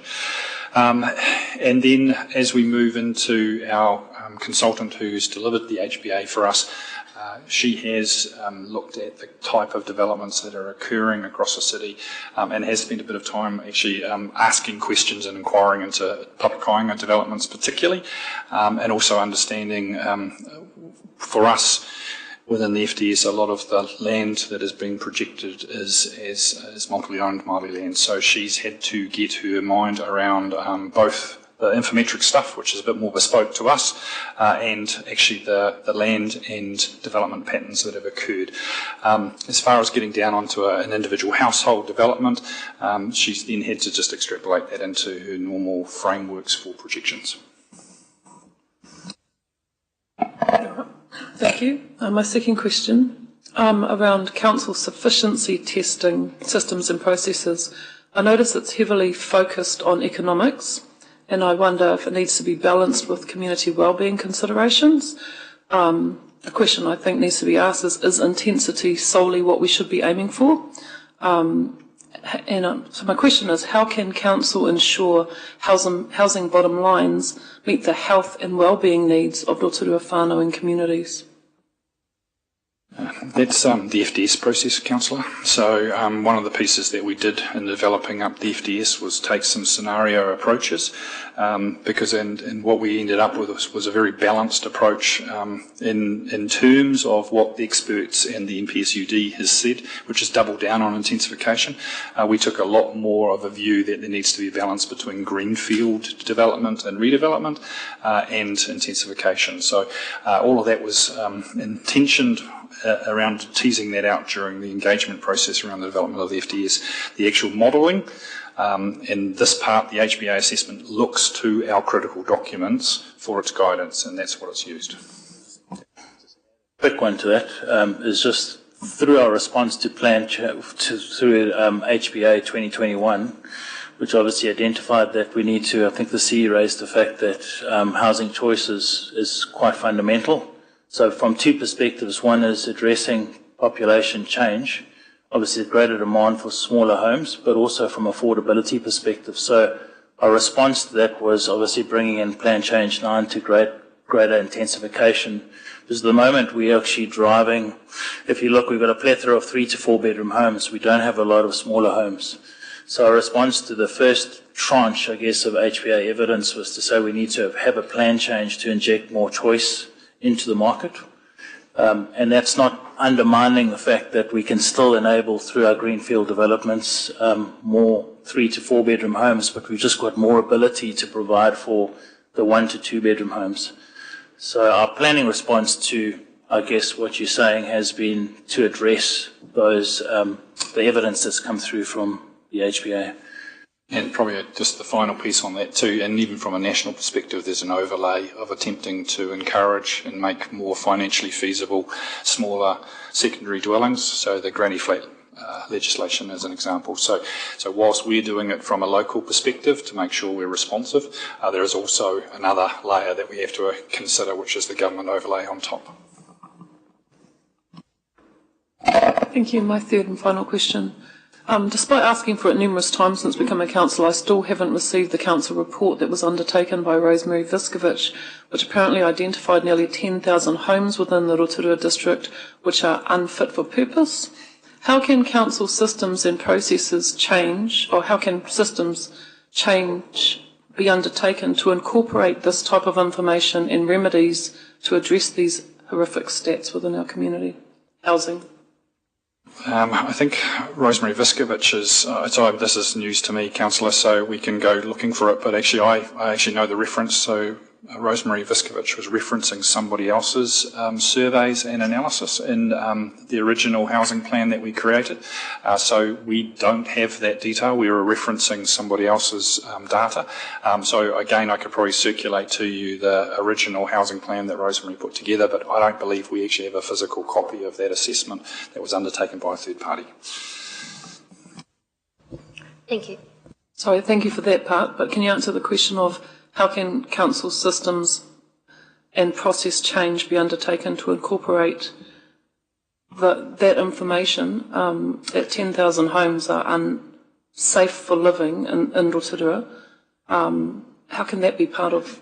I don't believe that it was unsafe. I think it was, I think if I recall, there was a mix of evaluations that said there was a body of homes within our community that had not received a level of maintenance and or insulation to bring them up to modern standards. So it was that, but it was insulation and maintenance was, I think, the core piece of it. Previously, we had a 3 or 4 year contract. I think it was a 3-year contract with a 1-year extension, where we assisted on the housing insulation assessments, which were also supported by the philanthropics, who then provided curtains and installations for homes. So previously, we have had a contribution into supporting improving the outcomes for private homes, but we don't do that anymore. Sorry, I appreciate that. I understand that that's happened, and I haven't seen any outcomes of that to show how many houses have been improved on that. But still, the question is, how can that be that sort of data and be addressed and incorporated into this sort of housing plan? Council housing plan? Council, that's not part of this housing plan. This is about projections around housing requirements, deficits and improvements in the social outcomes around existing housing stock. And it has previously been reported, so you'd have to go back to the previous term around how many home assessments were undertaken and what outcomes were received. It was actually in the last term of council. It hasn't really occurred across this term of council.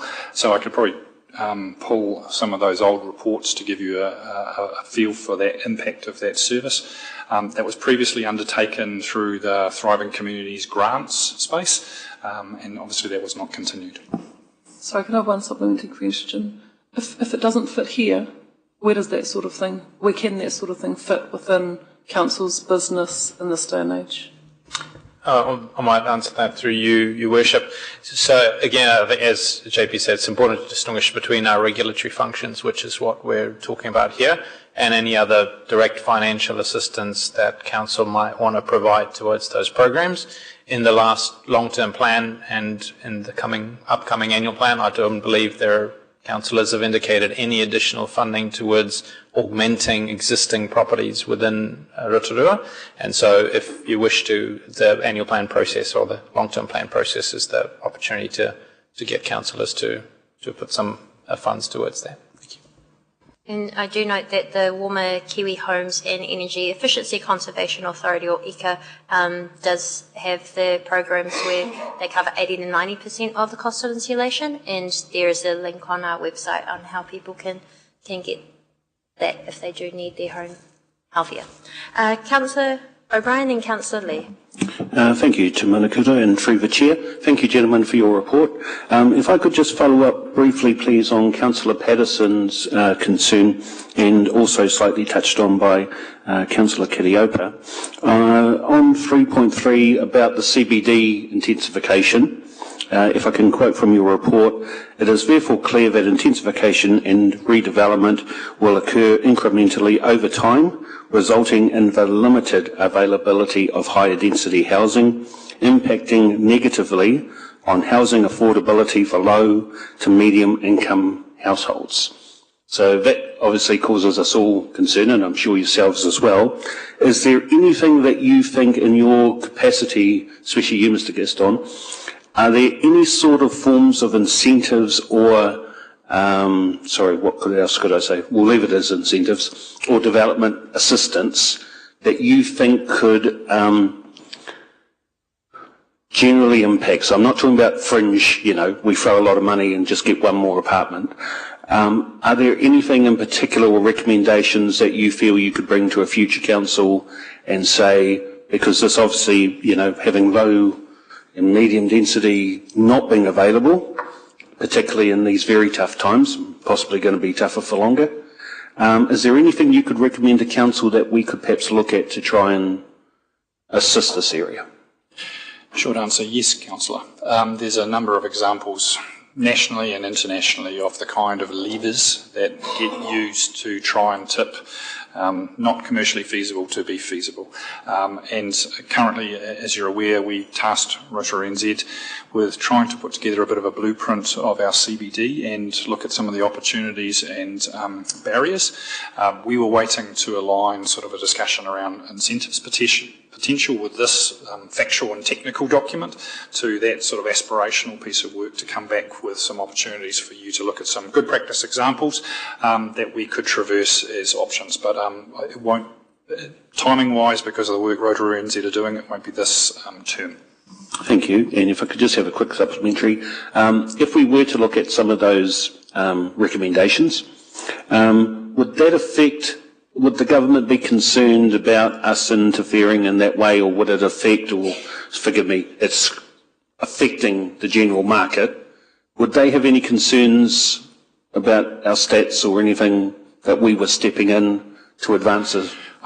Look, I don't believe so. Those generally accepted interventions have been around for decades and applied differentially in different places with different governments at the helm. So they are intended to not muck up the market, but actually to assist it. So I think there's some checks and balances that need to be in place around some of those things to make them effective. So look, I don't believe a government would turn around and tell us you shouldn't if it actually encourages revitalisation of our CBD, economic gains, good provision of housing as per our requirements, and it's been a democratically made decision by our council. Excellent. Thank you very much. Thank you. Councillor Lee. Thank you, Madam Chair. Thank you, gentlemen, for the report and for the homework. Obviously, this is just a regulatory thing that you have to do, update, so no dramas. Just a quick question. You mentioned the change of height, which brought 3 levels to Glenholme. There was some talk about in this upcoming plan change, changing those parameters to 2-storey. I'm particularly interested in the site on the corner of Ranulph and Malfoy. That would be a bit of a monstrosity there if that were 3 stories, I would think. I don't know what plan change you're talking about, Councillor. We've got... You mentioned the general plan change just in your presentation. We've got a miscellaneous plan change, which is definitions and a few technical problems and issues. Changing our residential performance standards would be a full plan change. So we do not have a planned full plan change. I've spoken to you previously about we've got a bunch of proposed changes which are working their way through central government, so they'll be released. Obviously we've got RMA reforms number 2. We've got a government that's looking at changing the National Policy Statement on Urban Development. We've got the optionality clauses around MDRS or modification. So again, all of those kind of changes need to be considered against our capacity requirements, but as I've mentioned to you previously, we're not in a position to know what those legislative requirements are. That would be a decision for the next term of council once they're through. And in the meantime, our program is miscellaneous tidy-ups, and they are minor tidy-ups. They're not significant residential rule changes. flood hazards, or hazards, sorry, not flood hazards, hazards, and the industrial land provision. So we've got a bit of a strategy around talking about those. So those are the ones that we're currently working on, with the view that when we know with certainty what the government expects, we'll be able to respond, but that will be the next term of council. Okay, thank you. Councillor O'Brien. Thank you, Your Worship, and thank you for your leniency, much appreciated. Gentlemen, could I just ask very quickly, we've talked about the business, and I appreciate our travel lines through to the port. We've been a long-term project for this council. With the Rotorua development, and obviously there's been announcements about hopeful expansion of that entity at some point, do you see us having perhaps at some point the port will have a saturation point? I understand that they're getting resource consents through, but do you see perhaps we should be re-looking at that, shall we say, the more western side development to make sure that transport links, etc., especially from Peka, are protected and encouraged down that line? Because I just have a concern we put all our eggs in one basket with the port, and other things may go a different direction. Just in terms of, were you talking about the western side, were you talking about linking through to Hamilton? Yes, essentially, yes. Yeah. I mean, look, all our engagement, certainly with stakeholders during the FDS, and I'm not talking about stakeholders, I'm talking about business stakeholders, have all said, look, their long-term planning processes has all been invested in that eastern link through to the port. And we tested it again, and we'll be taking the industrial strategy. We will talk about that in more detail next month. But certainly the investment is really around trying to open up more opportunity on the eastern front, not the western front. So we, for instance, just going through that roundabout adds another 10 minutes to the obviously logistics route through to the port. And most of I suppose those that have invested in industrial development within Rotorua have an export relationship. So we'll touch on it in the next session, but certainly there's been a strong investment in trailer manufacturing and obviously timber processing. So all of those key industrial outputs rely on that relationship to the port. So, the evidence has been for us to open up more land on State Highway 30 or State Highway 33. And everything you're saying makes total sense, and I'm not against it. I do have a concern that we could be putting all our eggs in one basket, and the market goes another way and leaves us, because as someone who's actually looking at going into Peka said to me, it's all good if I can get from the airport to the port in 45 minutes. If it takes me another 45 to get from Peka to the airport, I may look elsewhere. And I'm also concerned that, we have a rail track, admittedly probably in very poor state, when many of these things are being looked at to get rail freight to take certain certain vehicles off the road, will certainly limit the amount of travel done by those modes of transport. There's opportunities there that I just hope that we still keep an open eye on. Look, certainly there's secondary opportunities there, but I think in talking to kind of the key drivers, like the key government agencies that provide support for that growth, like NZTA, is that so I've spoken about the demand side, and obviously the demand side's heavily skewed in that direction, but certainly from the supply side as well. I think the discussion is that you can't really open up opportunity on all fronts from a investment support side. So from a roading side, significant investments also gone in that eastern road, which is, I suppose, State Highway 30 from Rotorua from Wakakotahi.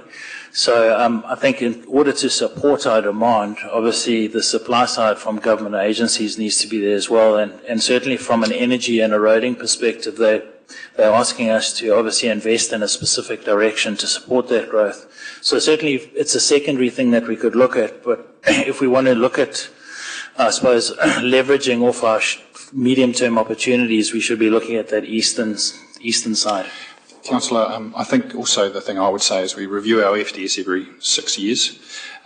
We do our HBAs every 3 years, and in the intervening years between spending a lot of time with government agencies like NZTA. We actually need to hold them to supporting the development that's been agreed to under our documents. So obviously Connect Rotorua has been a pretty important one for us, which did have a lot of effort aimed at improving that eastern corridor, and I 100% agree with you. We can't lose sight of other options, but actually even just getting that investment locked in and talked about consistently, regularly at the Land Transport Committee, for example, we just need those agencies to keep a focus on understanding what is enabling us and what is holding us back against our strategies. Thank you very much, and thank you for your work. Thank you. Thank you. Well, there appear to be no further questions. I'm happy to move. Do I have a seconder so we can open up for any discussion? That's seconded by Councillor Wang. And I will just quickly read it out. That Council adopts the Housing and Business Development Capacity Assessment 2024 Main Report on Attachment 3, that Council approves the replacement of the current housing bottom lines in the District Plan with the revised housing bottom lines and associated wording in Attachment 1. Is there any discussion on this matter? There appears to be none. This is very technical. So, Councillor Patterson. Thank you, Madam Chair. After going through these documents, I can see there is light at the end of the tunnel, I guess you could say. It seems like there has been improvement in the situation since the 2021 HBA, which is a great step forward.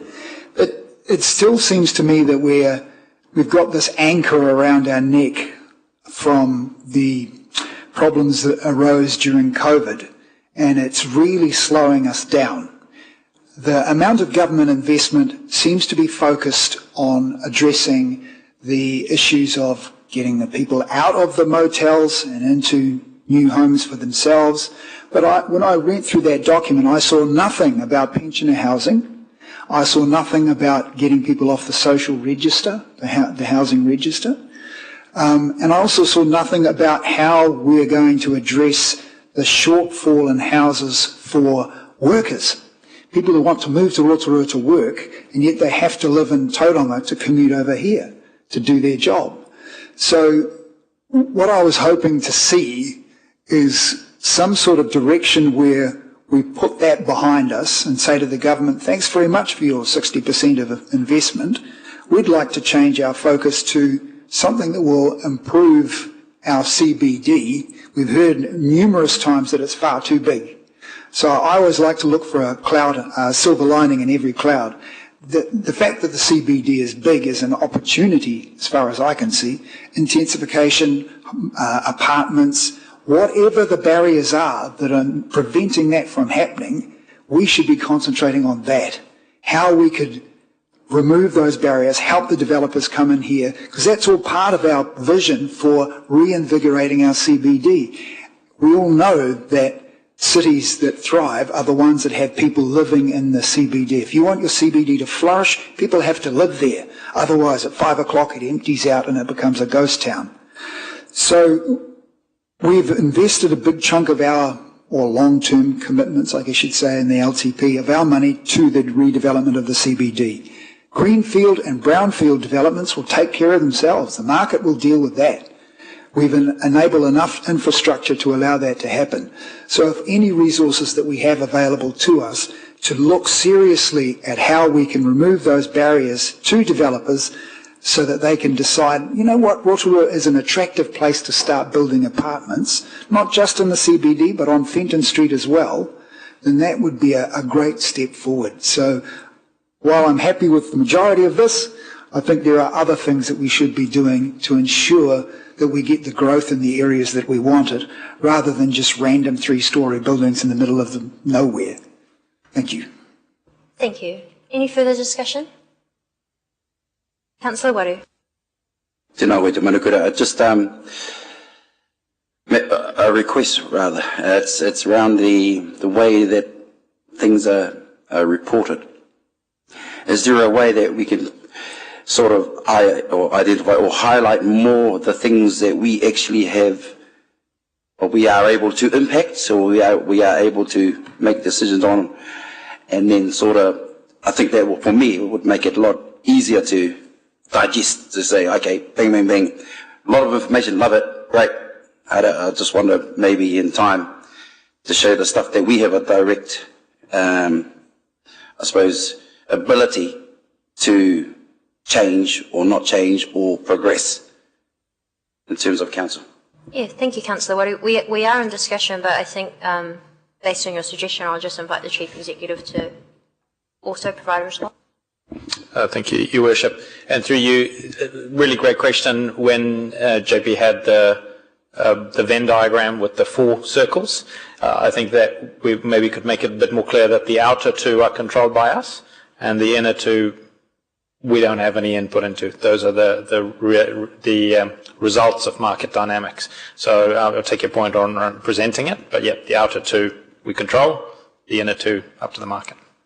Yeah, and I guess if I can answer you, te te amana te manukura, if that kind of thing is throughout the whole report, then I know where I'm spending most of my effort on thinking, and the other things that maybe are more advocacy and things would be identified as well. So, thank you. Thank you. Thank you. Councillor O'Brien. Thank you, Your Worship. I'd just like to acknowledge the amount of work the staff have put into this. I do totally support what Councillor Patterson and what Councillor Kiriopa have said, but I think sometimes we get a little bit when the reasons and specificity of a particular report is supposed to be around meeting what the government has asked us to do to ensure that councils are aware of issues and possible solutions about how to address those issues, whether it be industrial land, particular zoning, etc. Everything that Councillor Kiriopa said, I totally agree with, and perhaps there is some point that, or some venue that council could look at an in-depth study of, and forgive me, maybe that work's already been done by either the government, MSD, or the Salvation Army. Maybe there are Rotorua specific conditions that look at how poverty and, those in very stretched economic circumstances can, and whether council can address those, or at least certainly make the community aware of those and work together with the likes of Rotorua Trust, etc., like that, on solutions. So I certainly think there's avenues, and I support what they're saying. I just think sometimes we've got to be a little bit careful that every single report suddenly is supposed to cover every single thing in the entire world. Sometimes reports are very specific, especially when you're responding to government. But I do think, Councillor Kiku, she's been very consistent on this, and I hope that, either we or a future council do take that on board and perhaps look at some of those researching, whether it's sponsorship direct or whether it's working with some of those government agencies to make sure that we have that stats so that we can measure progress. So thank you for that. And thank you again to the staff for their team. Thank you. I might just add some final comments as well. And yes, we do thank the staff very much for the work that's gone into this to update our HBA. But I also want to acknowledge that it's not just about housing. It's about ensuring that we will continue to have jobs in future by making sure that there is sufficient industrial and commercial land available too. So that's a really crucial part because we want people who either are moving here or buying or moving into their first rental, as an example, to have adequate jobs that will help them to be able to pay for the cost of living as well. So I do acknowledge that there is still quite a bit of work to go in terms of commercial industrial, and I do acknowledge the significant amount that staff already do in ensuring that we are processing consents as efficiently as possible. And I do really want to highlight that in recent years we have been one of the few, if not at sometimes only, council that has had significant positive growth in the amount of consents and amount of dwellings that are being consented. That actually shows that despite the challenging times, we've been able to keep up with development and the need in our community. And finally, I just want to acknowledge our iwi in Rotorua, because it has been them that, even through COVID, continued with their developments and allowed over 80 people to move into affordable rentals just recently, but many more being able to move into healthy new homes. So we do take on board Councillor Kiriopa's concerns about there are existing homes that may not be healthy and how can we continue to work with others to solve that. So we will look into that in other ways as well. But I have read this out. I will now put this to the vote. All those in favour, please say aye. Any against? That is carried unanimously. Thank you.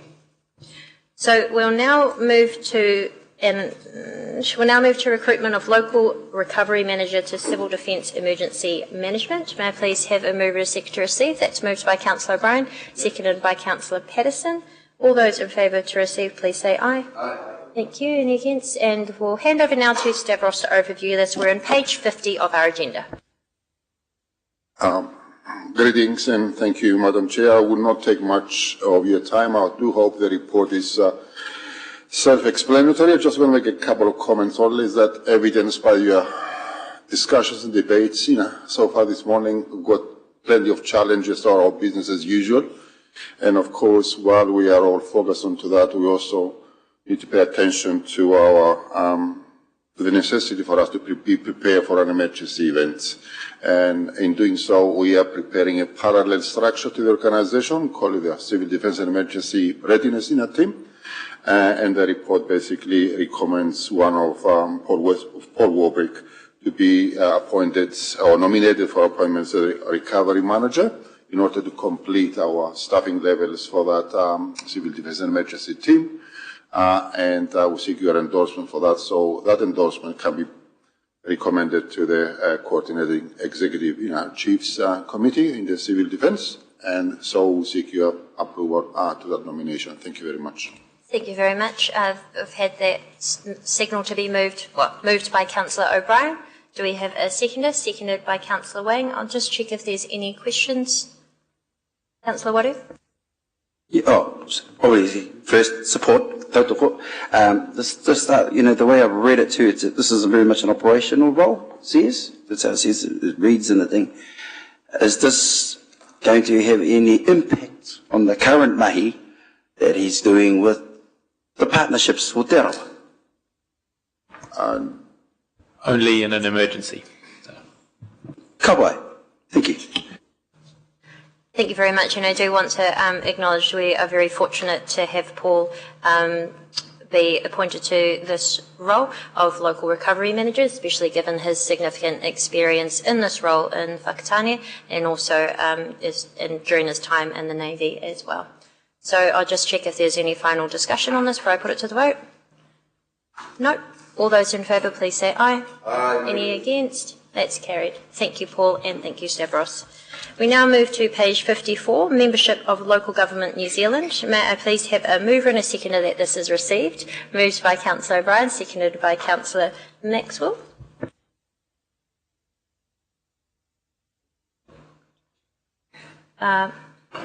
Do we need to overview this report? Nope. We'll get straight to the point then. I will ask if there's any mover or seconder. Well, I have a question. Yep. Sorry. Okay. I'll take that back. We have options. But Councillor O'Brien signalled he wishes to move, and we'll just have questions, and then we'll go into discussion. Councillor Lee. Thank you, Madam Chair. If we were to go with the option A down here to request a workshop be arranged for the President and Chief Executive of LGNZ to provide further information to councillors before making a decision, would that be at our cost, or is it a cost to the ratepayers, or would that be on LGNZ?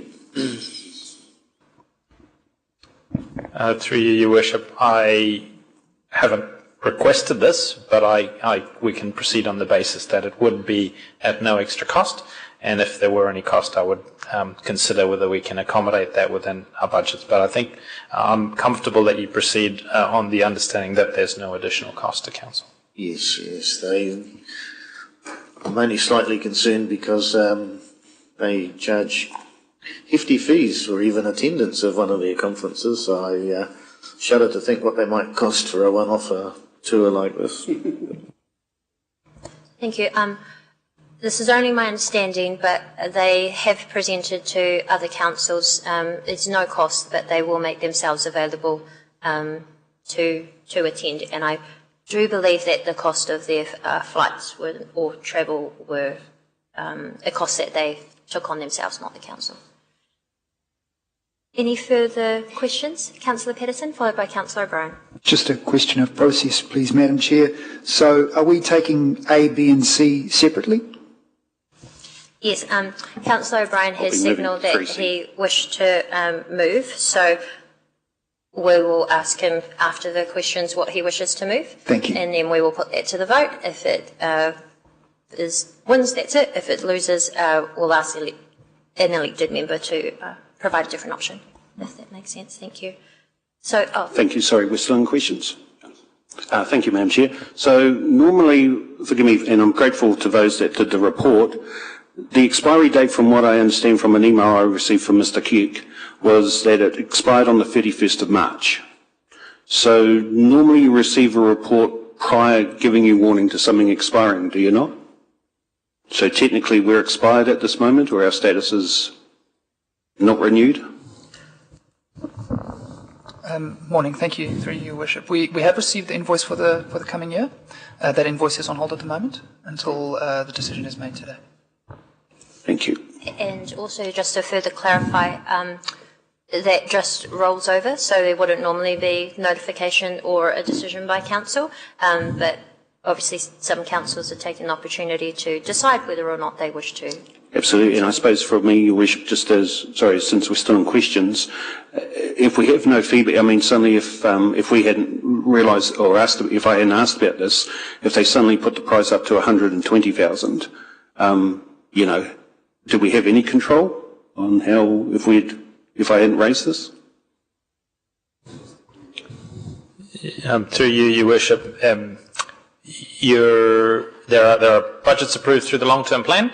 When expenditure is going to exceed those budgets, then obviously that's a time where I would bring it to council for discussion. So that isn't the case in this instance. The reason we've brought it forward is, as we had a discussion, I undertook to bring this matter forward, which is why we've done it. I have, I guess, used this opportunity to just have a slight concern around if we were to go down the path of a workshop, we would potentially be in a situation where we've got overdue invoices. I don't like for this council to be overdue with our invoices, and so I have a slight concern about that. But if elected members want to go down that path, then that's up to them. Thank you. Thank you. I'll just check if there are any further questions. Councillor Waru? Just out of curiosity, maybe it might be to you, Andrew, or another member of staff, but those who have opted to pull out of LGNZ, do they still have, I suppose, the access to the advocacy of LGNZ? Do they still have access to the training modules and all those kind of things that paying members do? Through you, Your Worship. So there's, just to be clear, until 2023 there was no such thing as a trend towards leaving LGNZ. Until 2023, all 78 councils, I understand, were members of LGNZ. Began with Auckland and Christchurch, I believe, leaving, and their view was that they didn't need common advocacy, as they were large enough to be able to advocate directly with central government. Central government has a Minister for Auckland, so there's some cognitive coherence to that argument. There's some other councils that have since chosen to leave. They do not have access to the joint advocacy, and my understanding is they don't have access to the resources of LGNZ. And in terms of advocacy, yes, they don't have the opportunity to shape, either through the rural, provincial, or through the metro sectors, what the sector advocacy is to central government. Thank you for that.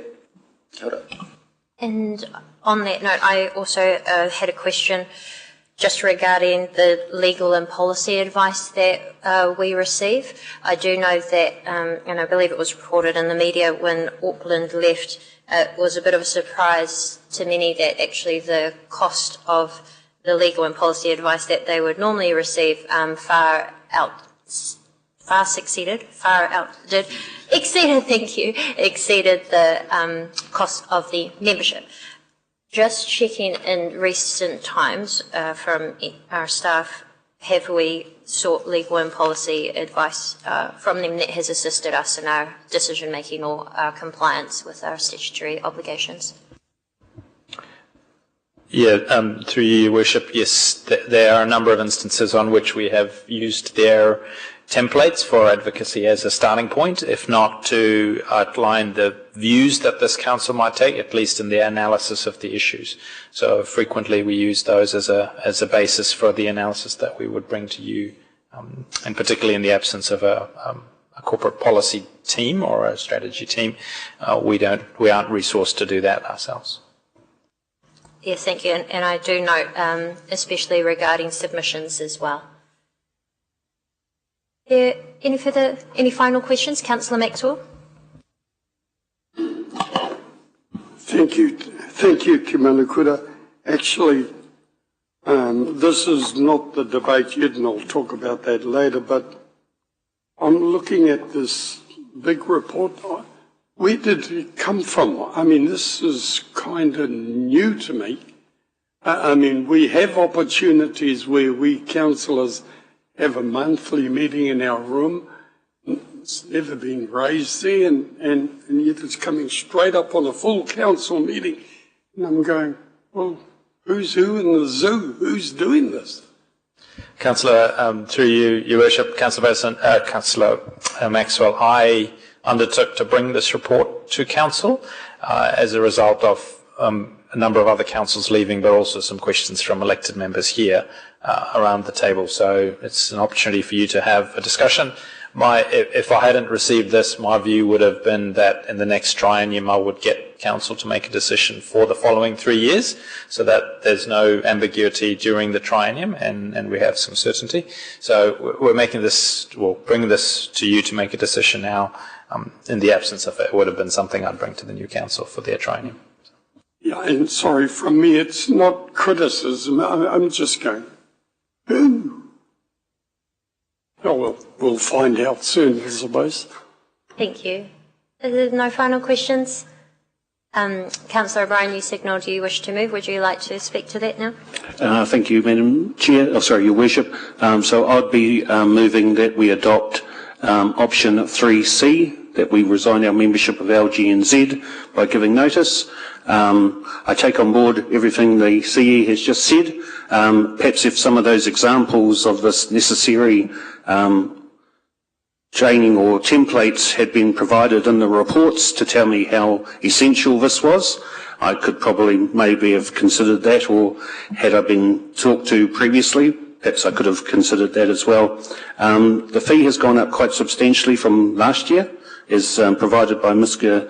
Kirk. So for me, and I appreciate some of the value some of you have had attending those, I have to say from my own visits to a couple of LGNZ, particularly zone meetings, I find that somewhat some of the commentary can be, shall we say, very, very biased, and not for me what councils to support where we explore options and look through proposals, whether by council or other councils or regional councils, etc., or central government, and we sort those through what's most applicable and works best for us.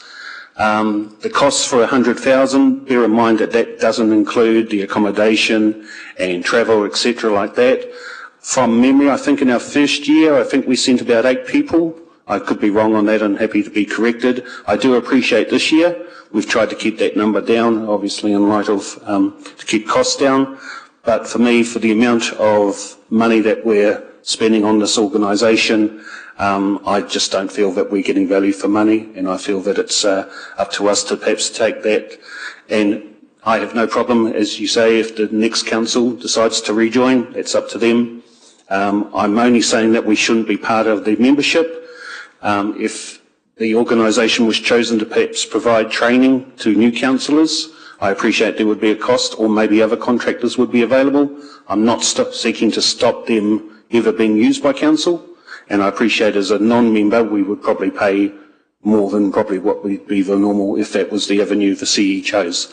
But for me, we need to start showing some signs of fiscal responsibility. It's 100,000. I know it's a small amount relatively, but for many people that are paying, $30,000 for a surge scheme, or maybe 45,000, any demonstration that we can show that we're listening and to be prepared to take some small steps ourselves to cut back, I think would be appreciated by the community. So for me, that's why I'll be supporting option 3C to resign our membership. Thank you. Thank you. And just for everyone's awareness, the annual subscription is $93,458, including GST. Do I have a seconder for this? That's seconded by Councillor Patterson. We'll continue with discussion before we put this to the vote. Councillor Lee. Thank you, Madam Chair.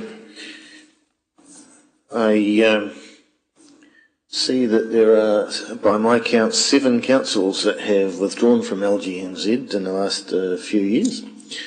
One of the reasons they cite for leaving LGNZ is perceived political bias. I attended the Local Government New Zealand as part of our induction. We had 11 or 12 induction programs after getting elected in 2022. I found the LGNZ one particularly unhelpful, and I did see, I would agree that there was perceived political bias at that event, so I would concur with that view. That's a little nod to the staff who actually provided us with more helpful information during the induction process.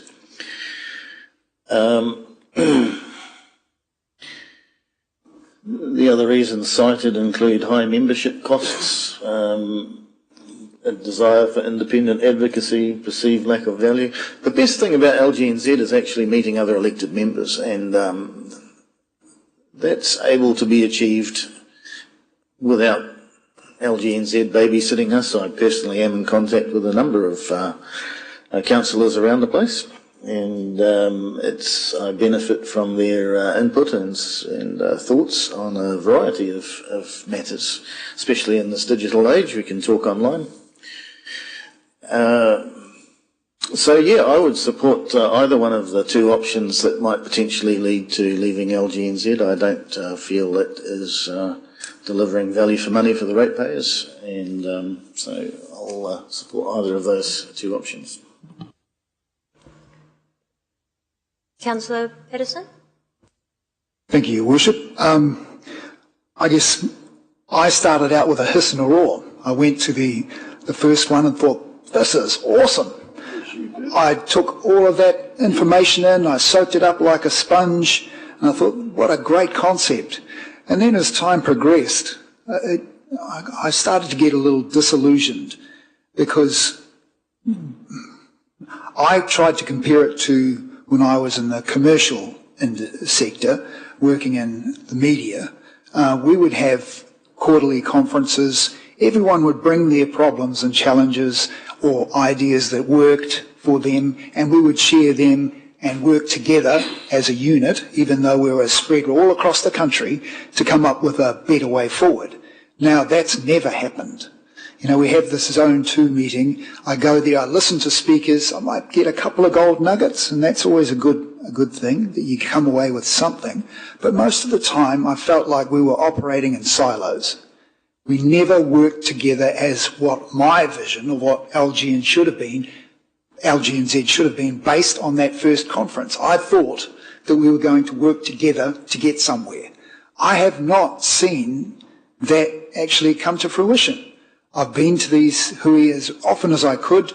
I enjoy them. As Councillor Lee points out, I enjoy meeting other councillors. But for nearly $100,000 a year, I think money could be better well spent elsewhere in this tough times. I'm quite disillusioned with it. Where is the GST that they were lobbying for from the government for us? Never happened. All of these things that I hear them saying, we're doing this, we're doing that, I haven't really seen any result.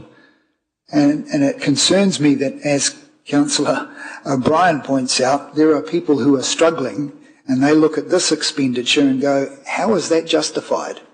So from a personal point of view, like I say, I started thinking it was wonderful, and then as time has progressed, it's left me a little bit less than inspired.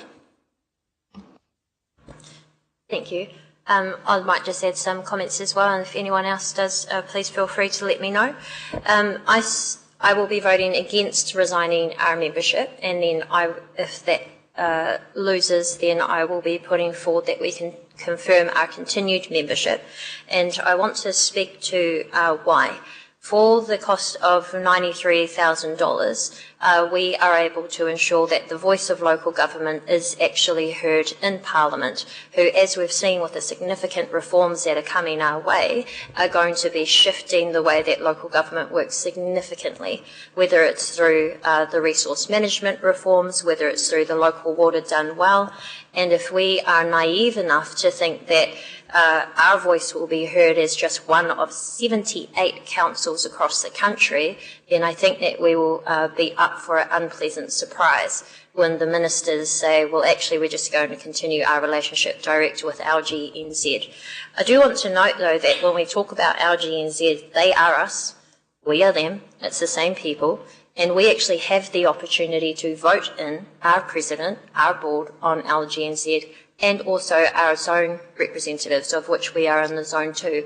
So if we do have a problem in recent times, then if you are wishing to resign, I really challenge those who wish to leave. Have you ever had a conversation with LGNZ or the leaders that we have voted in to share your concerns and to see how we can solve this? Because I think just when things get tough or things don't go as well as we wish, it's not a moment then to say, and now we give up.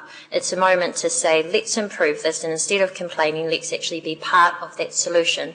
Because we have seen through the numerous awards that Rotorua Lakes Council has achieved through the LGNZ conferences, that actually we have been a leading council in the country for whether it's infrastructure, engagement with iwi, supporting our community, and the opportunity to be at these conferences and these zone meetings and share not only our problems but share how we found solutions, I think is still very meaningful.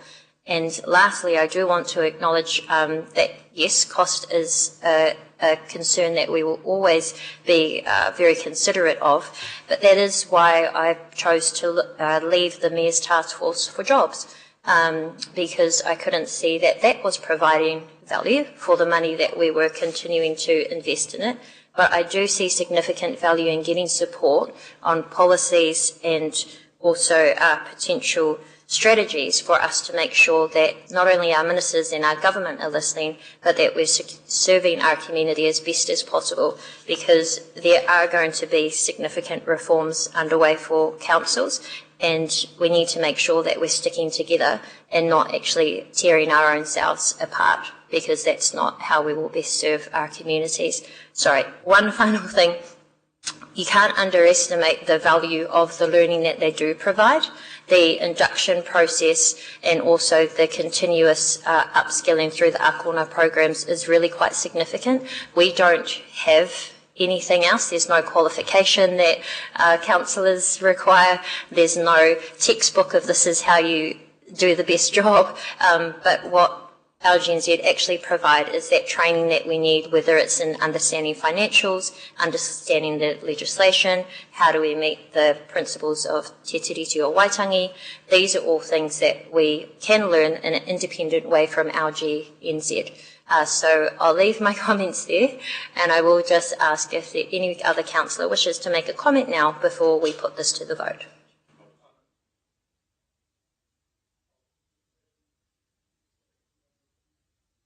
Yeah.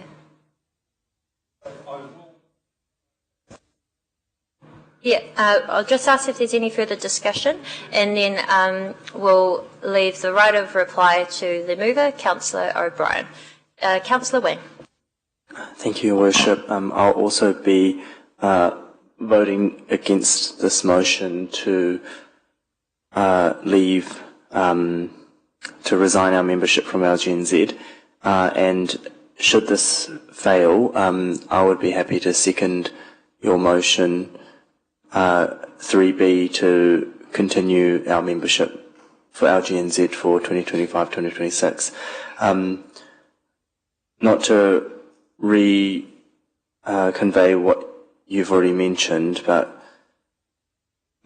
I think for an organisation like LGNZ, firstly, we don't have a ministry. Local government in New Zealand doesn't have a ministry. We have a minister, but we operate, it's supported by DIA. So LGNZ, although it's another body, the collective voice and the support I see it as hugely valuable to the voice for local government.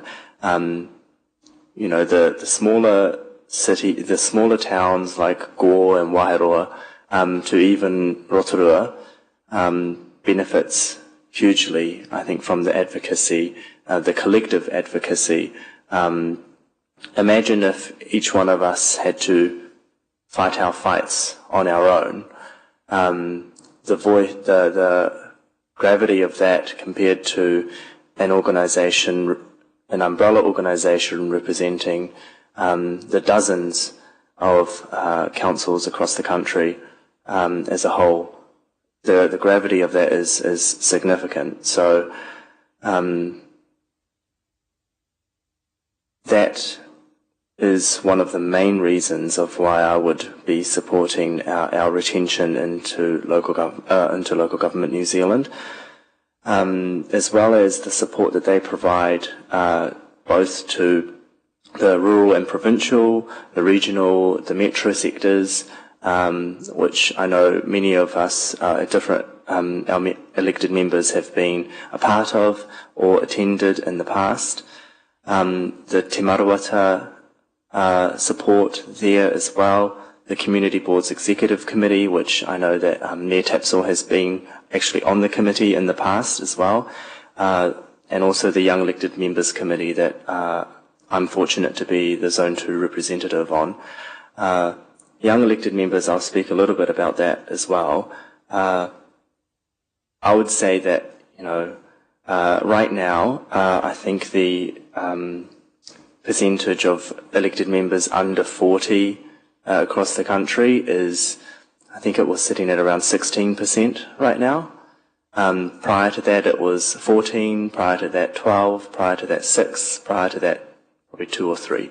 So I'd credit that actually to the original people who thought about creating this subcommittee on National Council, because it provides a huge support network for the elected members who are often the lone voice or often feel very isolated in their respective environments.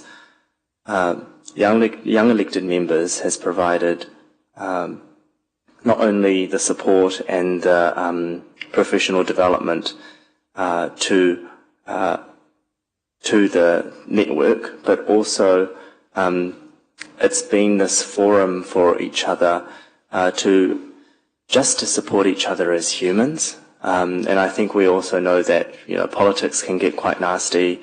I think we have all experienced our fair share of let's just call it colourful language. And having this network that they've been supporting each other has retained some really talented elected members across the country that I would think that otherwise probably would have just put their hands up and said, well, enough is enough. Why should I have to go through why should I have to put up with some of this baseless hate just for them being who they are? So the young elected members, the other sectors, the zones, there's quite a, quite a different levelled structure in terms of the support that LGNZ provides to different councils across the country. And I I really would urge us to have a good think about whether or not we want to fight our fights collectively and with the magnitude of a collective voice, or if we would prefer to just go about it on our own as a single lone voice. And I think that is a very important thing, as the Mayor mentioned, with the numerous reforms and the changing dynamic of and responsibilities of local government. It is very important for us to consider in this decision, but I will not be supporting this motion. Thank you. Thank you. Councillor Maxwell. Thank you, Madam Mayor. For me, I hope 3C fails, because I'll be supporting 3B, and that's for continued membership. 25-26. I know that next year we are in the running to host the whole of the conference. I think they're still to make that decision. And that's going to be good for the new councillors that are coming on board, if there are any new. They come on board because if... Are you going? Secret. And they can all attend, and 1,000 delegates and that here. But back to the report here, which I thank Greg and Debbie for the report provided here. But I did say earlier, would have been a good corridor in the room and that for us so that we can hear. I'm aware, Councillor Patterson, I did enjoy when he came back from the Christchurch one some 2 years ago, giving us reports coming from there. But you know, the term hasn't even finished and he's wandering to hop out. But not either. And just hearing also Councillor Lee talking about wanting to save the ratepayers' money, but he was happy that we give 100k to join whāngai to fight against something else than that up there. So please be consistent. But to me, look, this would be a backward step, in my opinion, a backward step for Te Maruata. And we went to the conference there last month, a very good couple of days and that there. All the 88 people who were there, who are now part of local government New Zealand, they're starting to feel their way and they're really enjoying the fact that we can do things together, as what's been highlighted by Fisher Wang, who I say congratulations, is our representative on the youth one, the young people's one. So with that, to me, I liken it to, we just celebrated last year, Te Rotorua Lakes Trust for over 100 years. Crikey, if somebody came out hunting Āti Rangiwui and said, let's pull out of Te Rotorua and go it alone, we'd be the Lone Rangers, all right? But all those aside, the costs and all that, I think it's value for money. The other one is, like you said, about the legal one. We couldn't afford to have a legal person on staff, and we can benefit from as a collective. So hopefully, I hope 3C fails. I'm supporting 3B, and let's get on with it. Thank you. There's been a fairly adequate discussion, so now we will give the right of reply to Councillor O'Brien before we put this to the vote. Thank you, Your Worship, and I'd like to thank my colleagues for their feedback, much appreciated, and as usual, you spoke very well, and I thank you very much for your comments, and Councillor Maxwell. What I would try and, I'll try and address your concerns as I can remember them. Where was LGNZ when Rotorua had emergency housing? Where was the volunteer to say, oh, we'll help you out, Rotorua. We've got places available. We'll put up our hand. We'll stop sending people down to you. There's been numerous events that we've had, so forgive me, when I hear about all the support and advocacy LGNZ's doing for us, I'm a little bit, sorry, I'm struggling with specifics myself. Three Waters, which was a big one for me. In our first year prior to the change of government, the couple of meetings I went to, it was very pro one way. Now, of course, individuals are always entitled to their own personal opinion. But for me, it was very much structured in, this is how we want you to go. That's my personal opinion. Others at the same meetings may have taken a different way.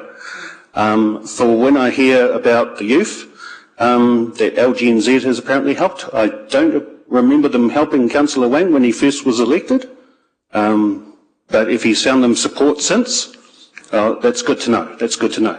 And I'm sure there are other supports out there that we can provide him as well, or any other young person that wants to put up their hand for council. For me, I think we need to move on. Well, sorry, when he said about the young, that LGNZ was assisting with youth helping coming on, I take on board if he finds it very helpful, that when he goes to these trips, if he finds that very good, well, I'm glad for him. I do wonder, though, at the end of the day, what's Rotorua getting out of this? And not just Rotorua Council, what's Rotorua getting out of this? We could run through a litany of things that we've changed as a council. I don't remember LGNZ going to the war on, particularly for us. So, and there was another point about how we can be involved and reach out to them. I think I've seen the chair of LGNZ 2 or 3 times. I appreciate you probably see them more than what I would. The last time they were in town, I think we got them in town between flights for about an hour. I think we had 45 minutes with them. No, it wasn't 2 hours. You might have, but not me. And I would like to put on record that I don't attend LGNZ with my feelings for them, but I would like to note on the record that you have been generous and invited me on at least one occasion, if not 2. So I have had that opportunity.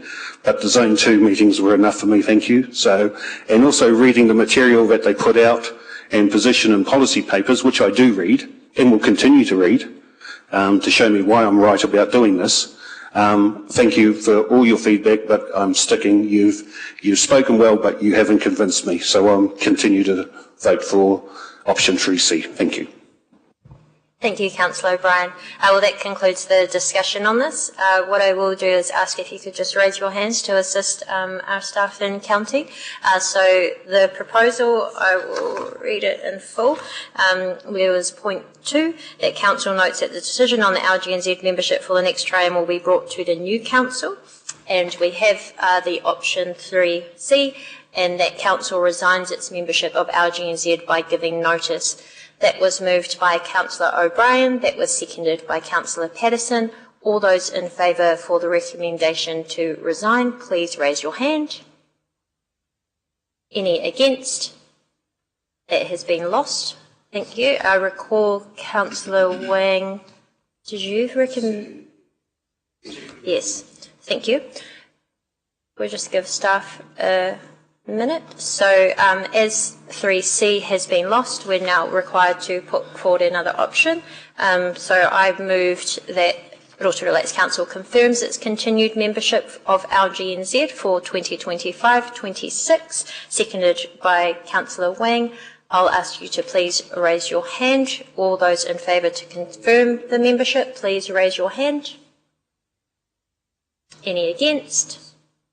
Thank you very much. That is carried, and we will continue our membership. But I do greatly appreciate the conversation, the suggestions, the concerns on both sides of this debate, and we will make sure that we find additional ways to get value from LGNZ taking those concerns on board. So thank you very much for the discussion.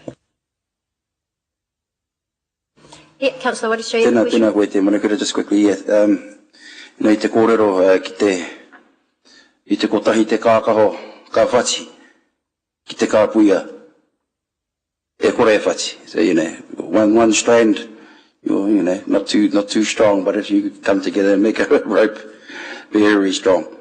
So I'm very supportive, as you say, but I just wanted to make a point that maybe it's on us to find out how we can best, extract more value out of the membership and the relationships we have there.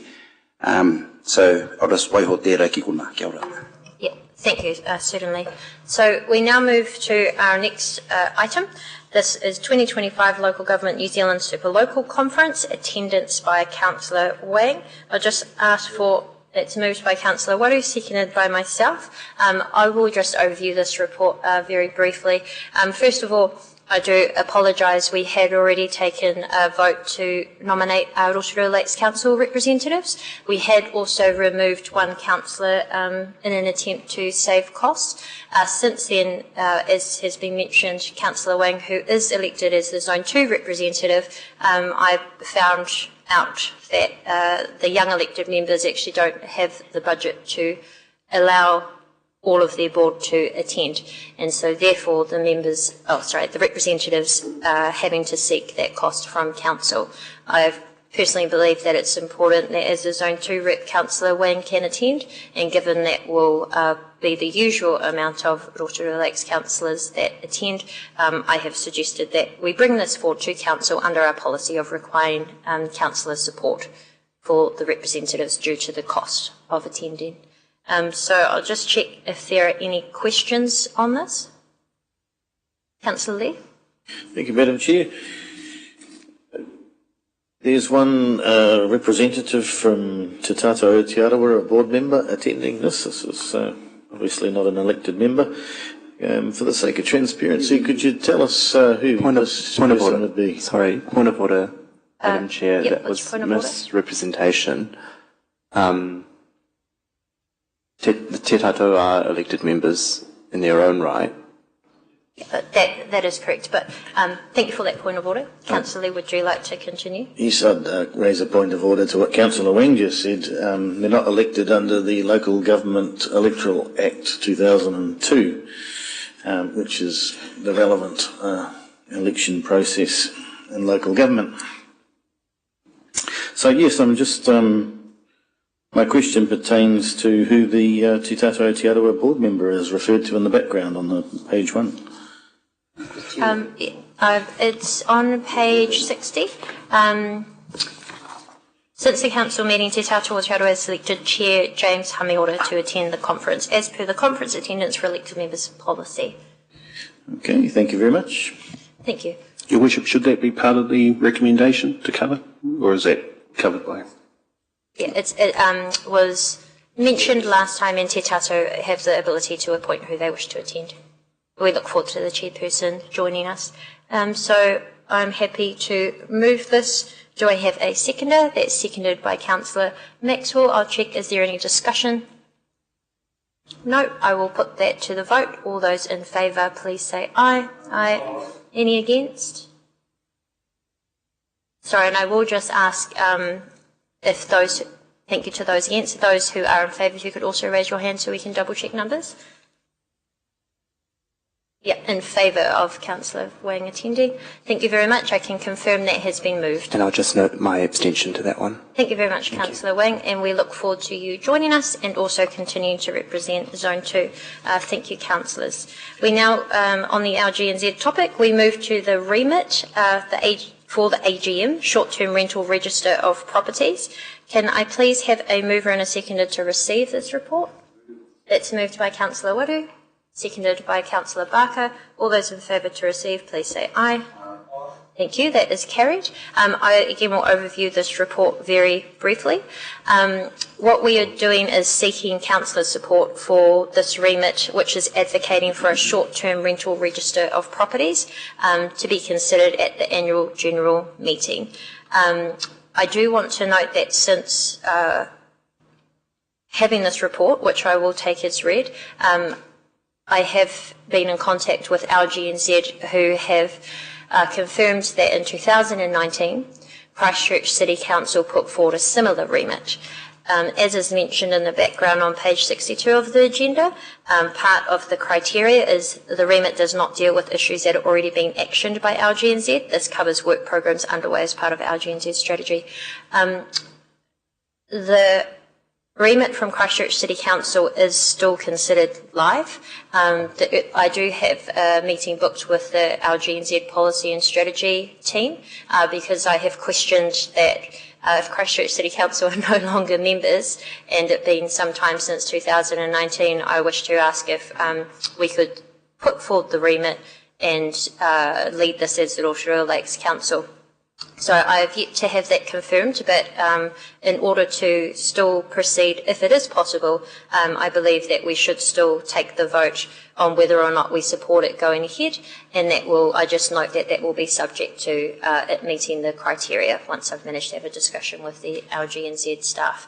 I do want to also note that Rotorua Lakes Council would be appropriate to lead the short-term rental accommodation register, which is wanted by a number of different councils, because of course we have recently brought in our commercial rate for short-term rental accommodation.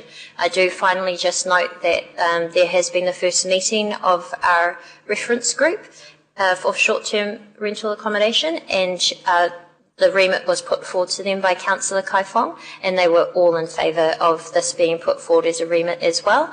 Having a register would be hugely beneficial for us as a council in terms of being able to track the amount of days, but also to ensure that we are providing, we do have a register that ensures fairness and equity across the short-term rental sector, as well as us easily being able to identify the properties. So I know many, many years ago when both Rotorua Council and places like Queenstown were trying to introduce a short-term accommodation rate, it proved challenging because there was no way for us to determine whether or not properties were being used and for how long as well. And the only way we could is by appointing a staff member to do that, and that would have been hugely cost inefficient. So I will take the rest of the report as read. I do still ask that we support this to move to the next step, again noting subject to it being accepted by LGNZ. Are there any questions? Councillor Lee. Thank you, Madam Chair. Thank you for the update from Councillor Kai Fong about the working group. That was sort of my concern, that we were perhaps getting ahead of them. Can it be noted in the minutes what was reported, what you've just reported to us, given that the working group obviously support this? If that's the case, then I'm happy to go with that.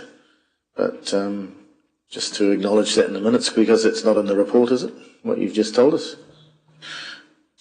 No, it's not in the report, but we can note that this has been discussed with the working group. Yes. Yeah. That would be appreciated. Thank you. You're welcome. Any further questions, Councillor O'Brien?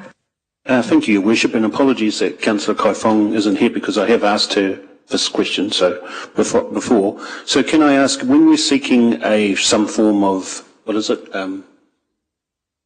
register, are we seeking to replace, because what my concern that I asked for her to be aware of is if there's something put through by government, I just want to make sure it's not additional to already existing fees. So if a hotel, for example, which already pays full commercial rates, are they then going to be charged, say, 3% or whatever the accommodation fee comes out as or proposed as?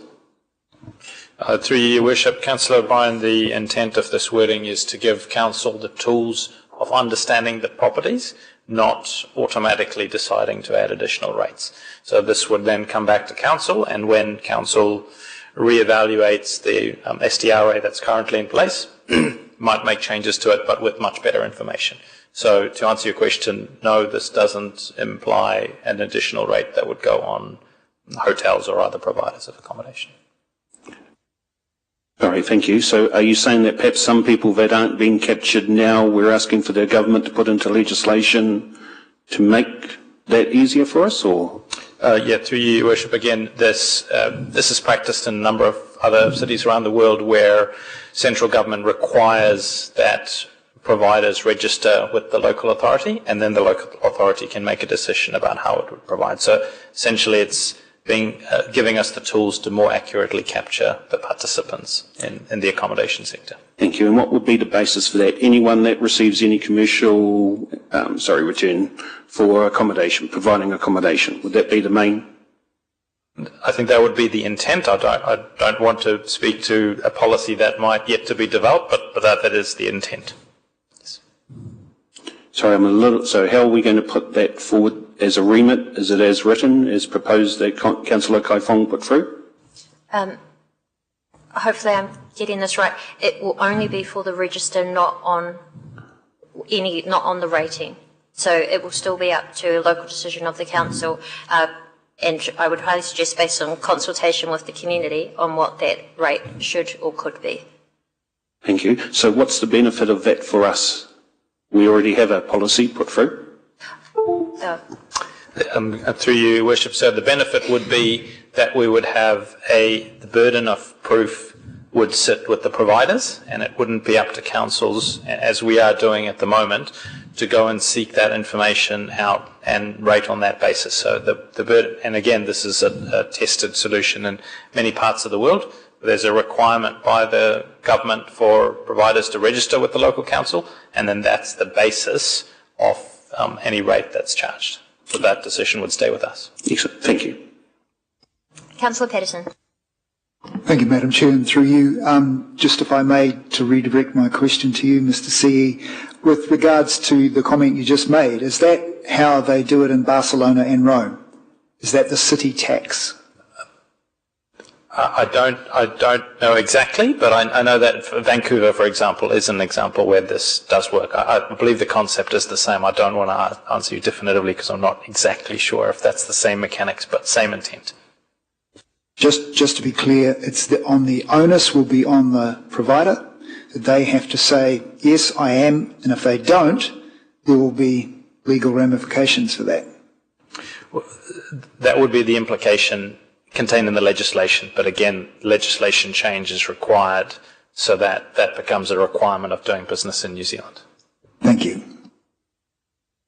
Councillor O'Brien, you have a further question? Thank you for your leniency, Your Worship. So, sorry, since Councillor Kai Fong's not here, I understand, so she's obviously met with the working group.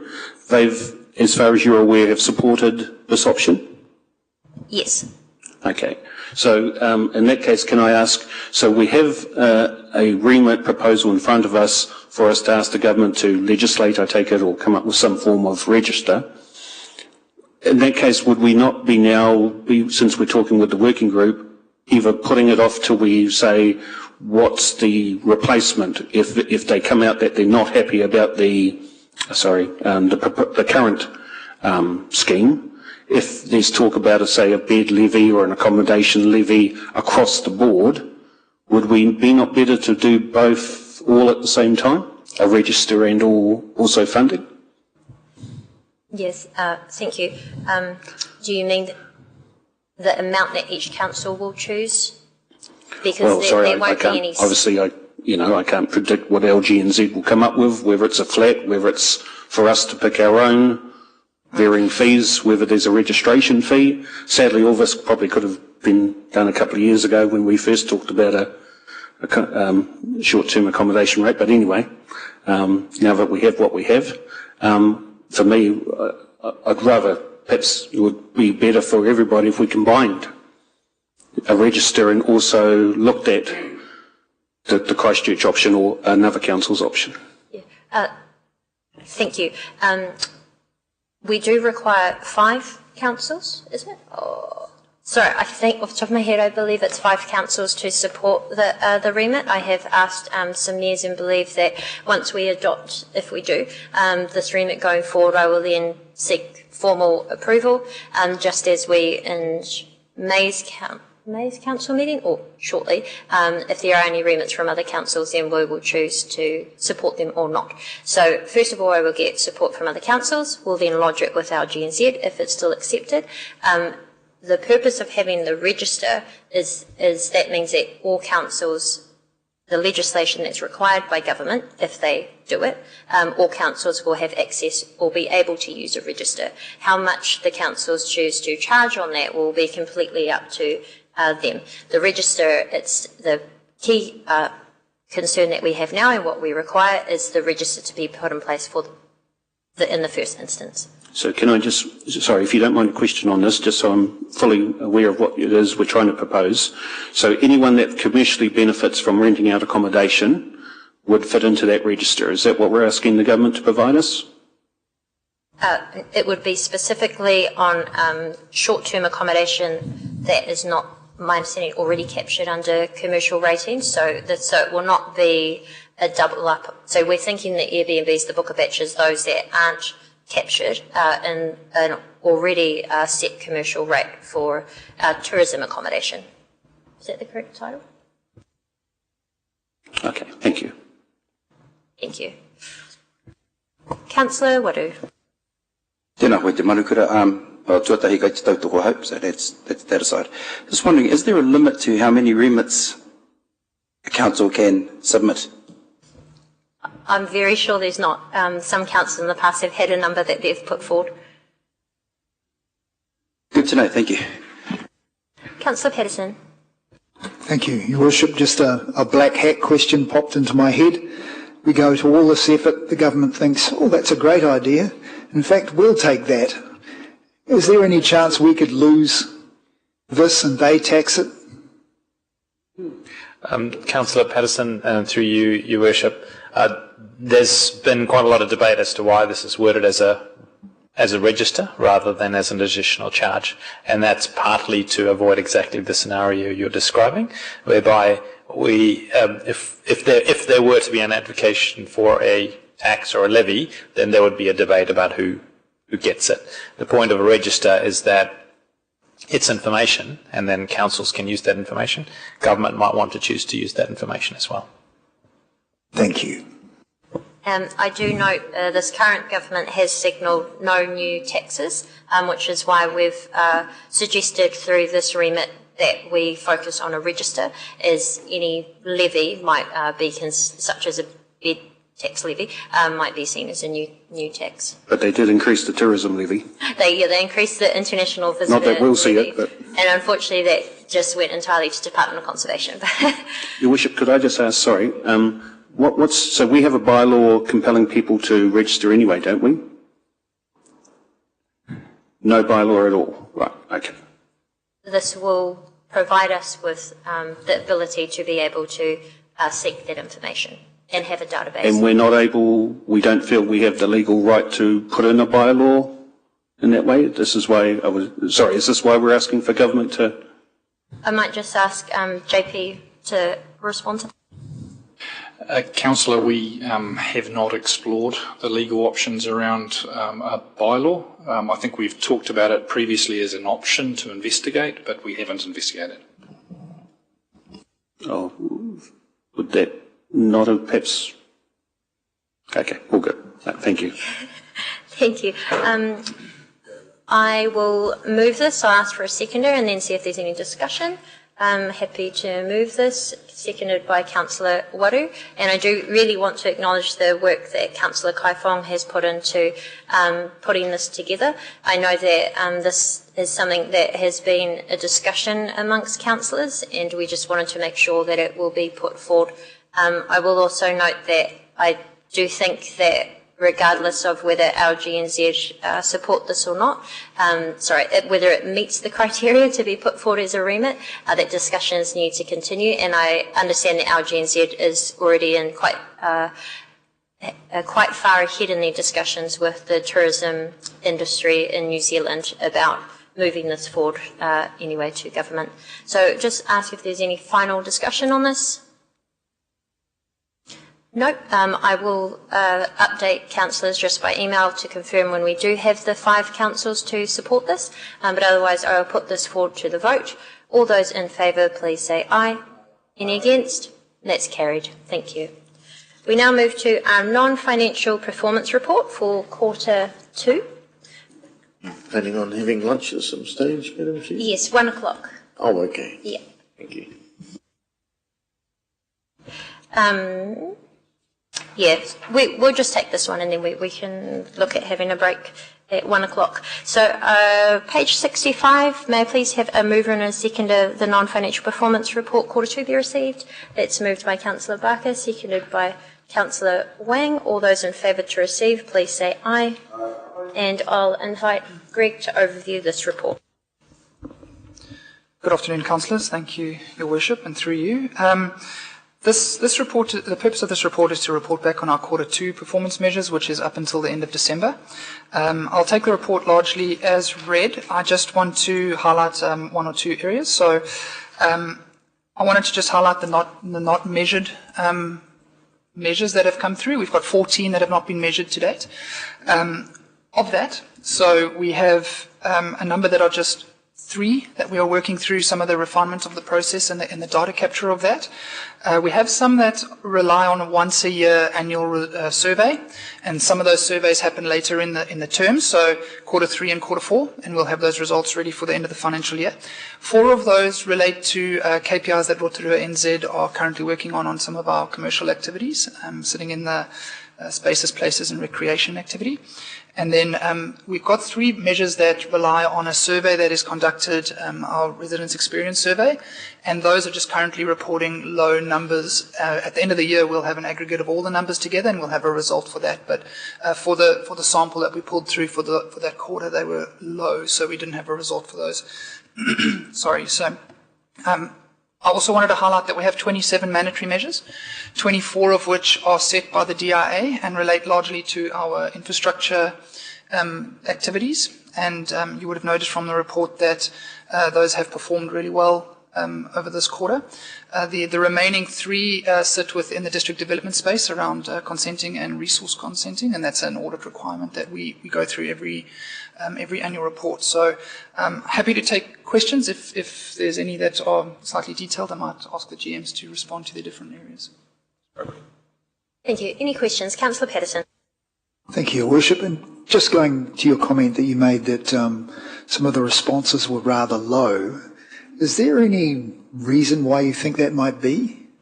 Sorry, I think just to clarify that, not low in outcome, but low in number of responses that we've had. So some of them are very targeted to specific activities, such as food licensing or animal control, for example, just off the top of my head. So if they haven't had an experience, we only send that out to 100 people per quarter. If they haven't had an experience in that area, they won't answer that question. And so we may only have received 5 responses, which is too low a sample for us to give you an accurate report. But at the end of the year, we may have 20 or 30 and have a better idea of what that could look like.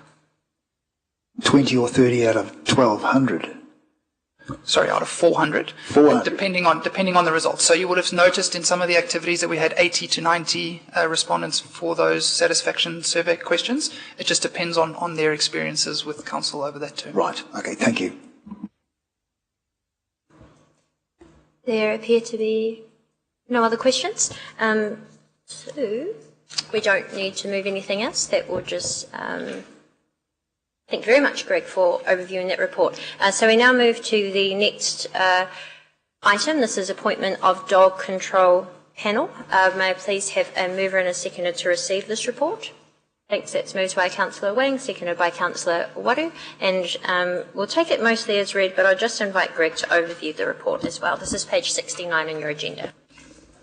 Thank you, Your Worship, and through you again. So this is... Your Worship has stood up a committee for dog hearings. It's something that we have not had in the last, I think, five years or so. In the last 2 local governance statements, we have not had this. And this is a hearing that, or a hearing committee that has the powers to hear hearings on anything Dog Control Act related. We have a few hearings coming up in June that require this committee to be stood up. So this is under the Mayor's delegations to do so. And this is a notification report that she has stood this committee up. Thank you. And I do just note the reasoning for these members are mostly around the fact that myself and then the suggested Deputy Chairperson, Councillor Fisher-Wang, and also Councillor Rawiri Waru, are Resource Management Act Commissioner trained and qualified, and then also Councillor Karen Barker in her role as Chairperson of the Infrastructure and Environment Committee, and also, to be honest, the rural ward councillor who has dealt with a number of dog issues in our community. So that is the reason for putting forward these councillors. Any questions? No. Okay, we don't need to move a second. We'll move to the next item. We have recommendations from other committees. Te Aroha Vision 2050 Committee meeting of the 16th of April. May I please have a mover and a seconder to receive this? That's moved by Councillor Maxwell, seconded by Councillor Waru. All those in favour to receive, please say aye. Thank you. This is page 72 of your agenda, and I'll invite Greg to overview this as well. Thank you, Worship. Once again, I'll take this as read. These are just recommendations that have come forward from the previous meeting for Te Aroha 2050 Vision Committee. Any questions? No. So I'm happy to move this. Do I have a seconder? Seconded by Councillor Wang, and that's that the committee recommends to Council that the following recommendations of the Te Aroha 2050 Vision Committee meeting held on 16th April be adopted, and they just have the recommendation there that the Te Aroha 2050 Committee recommends to Council that committee members' feedback be provided to Council officers on the key projects discussed in this report. So that was moved by myself, seconded by Councillor Wang. Just check, was there any discussion? Councillor Lee. Thank you, Madam Chair. Given that I don't believe that the unelected persons on that committee and their appointment complies with the Local Government Act, I'll be abstaining from this. For the sake of answering specific questions about that, it's persons are able to be appointed to a council-convened committee if they have specific experience or skills or knowledge, but and for a temporary period of time. But this is a permanent committee for a general purpose rather than a specific purpose. So my understanding, having read the legal opinion from Andrew Butler, is that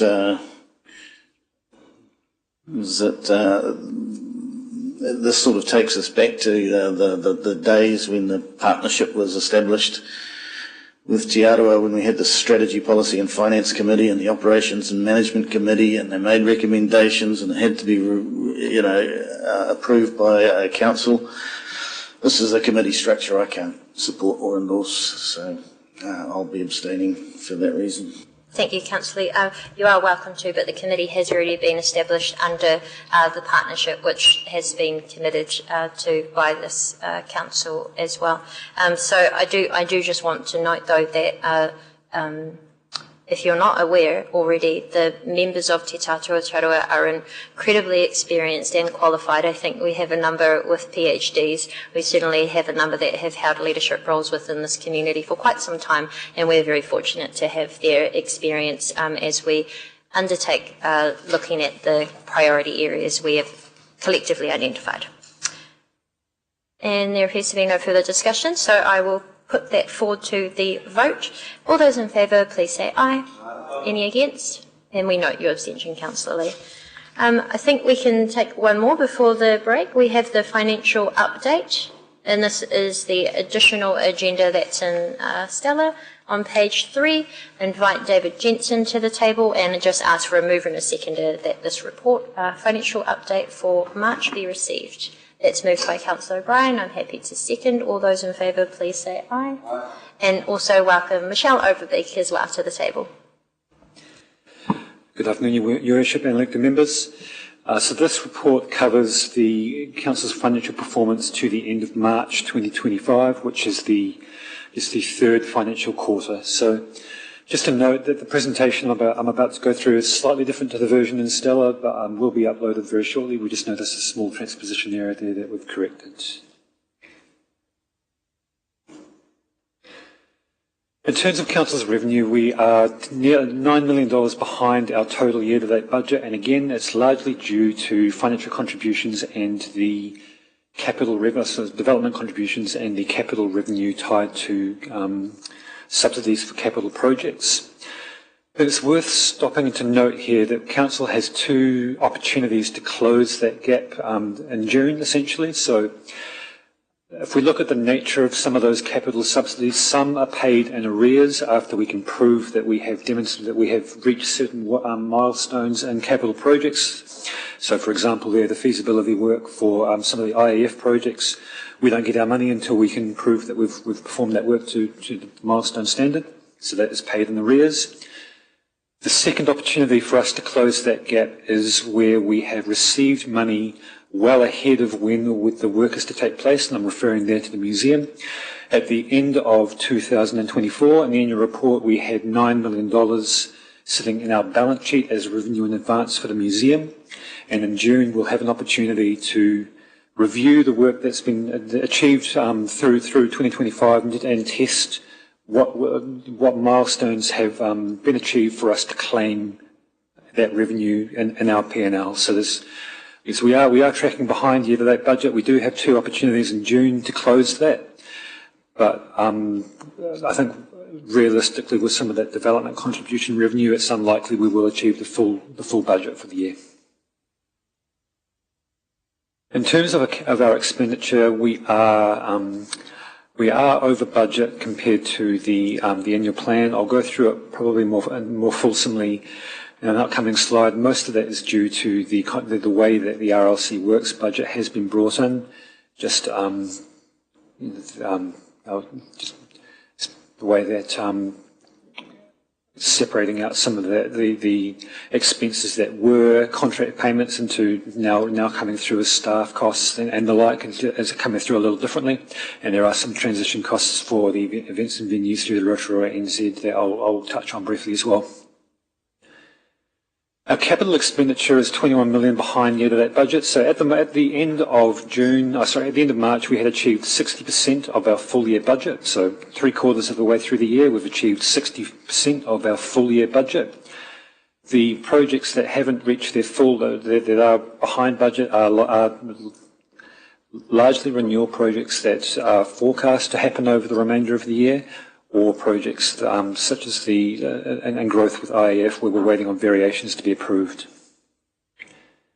And Council's net debt at the end of March was 466 million, noting that in April we have repaid 26 million, which will come through in future Council meetings, and we are projecting that at the end of June, Council's debt will be as forecast in the long-term plan for 2025.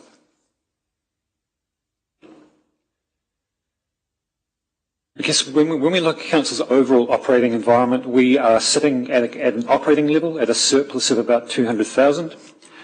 Within that operating surplus of 200,000 is a loss relating to the Works Department of 600,000. So ordinarily, if Council was operating before the Works Department was incorporated, we'll be looking at a surplus of about 800. However, once we take away the impact of RLC Works coming in, we're left with a surplus of 200,000. So remembering that when we brought in RLC Works into broader council, the statement of intent forecast a loss of about 3 million. We have been forecasting a year-end loss for the RLC Works of between 800 to 1 million, so closing that from 3 million down to about 1 million. At the end of March, we are sitting at a loss of 600,000. So it's still below expectations, but substantially better than was forecast in the statement of intent. I won't dwell on this. This is more to give a little more detail behind how, just illustrating the complexity of having a budget set which had all payments to Infracore as one operating line. That occurred for a couple of months in the actuals. However, now that the RLC Works team have come in, it's been applied to staff and materials. It's a little complicated. However, just to illustrate, so for example, if we look at the staff costs, RLC Work, the core council actually is 1.8 million underspent on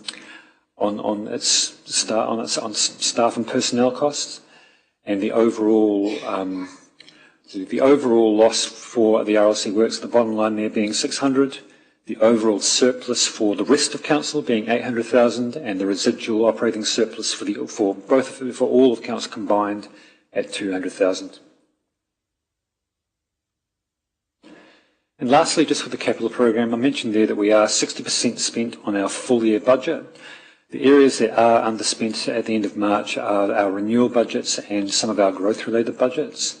And we can see there some of the activity where that spend has occurred, largely in the community wellbeing area, which covers the museum and some of our community infrastructure, and areas such as the stormwater being behind budget related to that delay in the IAF program as we move through that variation process. But I'm happy to take questions on the report or on the presentation. Thank you very much, David. Any questions? Councillor Waru. Kia ora, tēnā koe te manukura, tēnā korua. Just a couple of quick questions there, David. Just if you could hark back to sort of at the start there, you were mentioning, like you said something about, how the expenses have been now ordered and you kind of glazed over. Can you just sort of expand on that a little bit more? With reference to the Infracore, so when the LTP budgets were set, Infracore was its own separate business, and we budgeted to send them one monthly bill, one monthly payment, which would come through as a supplier spend, essentially, to a contractor. When we took on board all their staff, operations, assets, all their contracts, that meant that we started paying them through our payroll system, through our accounts payable, and so while the budgets were set and the audited a LTP that had an assumption there for a contract spend going through the one supplier every month for one purpose. When for the remainder of this financial year, it is a little messy until we can correct things for now that the transaction has taken place and Infracore is now council. We can separate it. We can correct those budgets so that they are in the right places. It's just to report against the audited long-term plan. Things are a little messy in that first year of transition. Okay, cool. I think I'm with you now. Just what impact will that have on our, audit? For the annual plan, the budgets will be set in the correct categories. We'll be taking the money that we would ordinarily have spent with Infracore. We'll separate out into the staff, the suppliers. We'll have that revenue split out properly. Where the nursery, for example, would be billing. It does mean that there will be some variances for us to explain in the annual report when we're reporting on our actuals, but we have had some advanced discussions with our auditors and they are aware of the issues. So they've been explained. Thank you. Thank you. Just check, is there a final question? No, there's no one else. Thank you very much to Michelle, who is our Finance Manager, and also, of course, to David, our Director of Finance. Thank you. Councillors, it's now 1 o'clock, so we will take a 30-minute lunch break and return at 1:30. When we do return, we have the business case for attendance at China-New Zealand Mayoral Forum before going into confidential to discuss one matter. So we'll see you at 1:30. Thank you.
Everybody, we will get underway. We are now on the final agenda item in public, which is the business case for Mayor and Kyle Kidd from Rotorua NZ, attendance at China New Zealand Mayoral Forum Festival in May 2025. This is on page 9 of the additional agenda, and I will just note that I had emailed councillors letter of support, and I've also just put that in front of you, and so that comes from Mayor Grant Smith, Mayor of Palmerston North, and he is the Global Cities New Zealand National President. So I will overview this report briefly, but I will just ask if I can have a mover and a seconder to receive it. That's moved by Councillor Maxwell, seconded by Councillor Wing. I'll just put it to the vote to receive. All those in favour, please say aye. Thank you. So, Mayor Grant approached me about a month ago. He has been involved in organising this trip between mayors of New Zealand and also China. You'll note that it's the third New Zealand-China Mayoral Forum, but it hasn't occurred in quite some time, so they're keen to get this underway again. The mayors that are attending or invited to attend from the Chinese People's Association for Friendship with Foreign Countries will also have their sister city mayors in attendance from the China perspective as well. I do want to note that also attending are several partners from important sectors I was just double checking that, across Tauranga, Auckland, Hamilton, Hastings, Palmerston North and Marlborough delegations. So there are some people that are attending to represent key sectors that they have, and also many people attending from most of the mayors will have someone attending from their economic development unit. And for us, it's Rotorua NZ also as a regional tourism operator. So I did want to just note, as I've mentioned to councillors already, that we are hoping that we can get some significant dignitaries attending on behalf of the New Zealand government. Unfortunately, with the coordination of this report and their confirmation, we haven't had that yet, but I do note that within this letter of Mayor Grant, he does mention, I'll just find it. Yeah, he does mention that the Ministry of Foreign Affairs and Trade has also been involved in this, and Mayor Grant Smith is also happy to confirm people who will be attending before travelling, and I do also want to note that our NZ officials over in China have also been part of these discussions, so that includes those who are situated at the Beijing Embassy. I do want to just mention that Kyle Kidd from Rotorua NZ is, I'm suggesting that we also pay for his attendance. He was the one responsible for organising the North Island Roadshow that I recently attended with a group of 20 people, including tourism operators and accommodation. And because this is based in Chengdu, which is a priority area for our Chinese visitors, I think it would be appropriate for him to also attend as the Rotorua NZ representative that focuses on the eastern markets of China as well. So I will take it as read. I do note that there is a cost to this, and fortunately the in-country costs in China are very generously covered, so the delegates have 3 nights and 4 days, as well as internal transport and meals covered. So the main cost that comes is the cost of the flights, which we expect is $1,296, and also the accommodation. The forum will conclude on Wednesday, 21st of May, and with Kyle there, we intend to continue to meet with our trade and tourism partners and agents over in Chengdu the following days, Thursday and Friday, flying back that weekend. So that is why there will be an additional cost of $750 per person. So a total cost of $4,092. I do note also that with the income that we earn hosting international delegations, there still is quite sufficient income, money, to be able to help to offset the cost of this. But I do note that it is a cost, and I do also want to say I appreciate that I have already been over to China this year, specifically on a tourism trip, but with many mayors attending from New Zealand and also China, I think there is still economic benefit to attending. So I will ask if there are any questions. Councillor Maxwell. Thank you, Madam Mayor. More than happy to support this. I am and always have been a strong supporter of sister cities and in the past and everything. That's why I enjoy helping in any way I can with the delegations that pay for the costs of many of these things. I went to the Sister Cities Conference at the end of last year, and it was held at the Karapiro Elite Sports Centre end of last year, and Grant Smith was there at the time with the people that came there from Palmerston North, and it was in the early stages then of putting some plans in for this. So I'm pleased it's come to pass.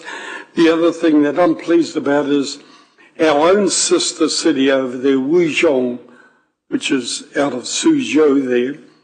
They will be there at the Chengdu occasion, and it's good to catch up with our people that are over there. The other one too is, I know it was some time ago, but the area that you're going to in Chengdu, many years ago in Sichuan there was an earthquake, and at the time, this must be 10, 15 years ago, we joined other cities throughout New Zealand in helping with donations towards the earthquake and that at the time. So I think this is ideal, and wholeheartedly support the recommendations. Thank you. Thank you very much, Councillor Maxwell. Councillor Patterson. Thank you, Your Worship, and through you. Just wondering how this aligns with the partnership that we have with China Airlines. Will this help expand on that, get leverage from that partnership? Yes, thank you very much. So that's the memorandum of understanding that has been signed between Rotorua NZ and Air China. That in itself was quite significant, and yes, all of that is lining up to help to have a partnership of bringing people over to New Zealand through Auckland and then to Rotorua. So that is also why we have been coordinating quite closely with Auckland International Airport as well. So yes, by setting up these partnerships, we hope to make sure that we can support and encourage the tourism numbers from the China market, who are one of the biggest spenders, will come back to Rotorua, as they are noticeably not the numbers that they used to be. Certainly. Second question is, will there be any opportunities for presentations to potential investors from China? Will they be there to listen to how wonderful we are? Yes, thank you very much, and there certainly will be an opportunity, and I have been invited, as mentioned in this letter, to present several papers at the forum on Rotorua's important sectors, in particular tourism, forestry, sporting and other business partners with China in general. I do just note that the sporting one is more focused on exchanges of sports teams from Rotorua.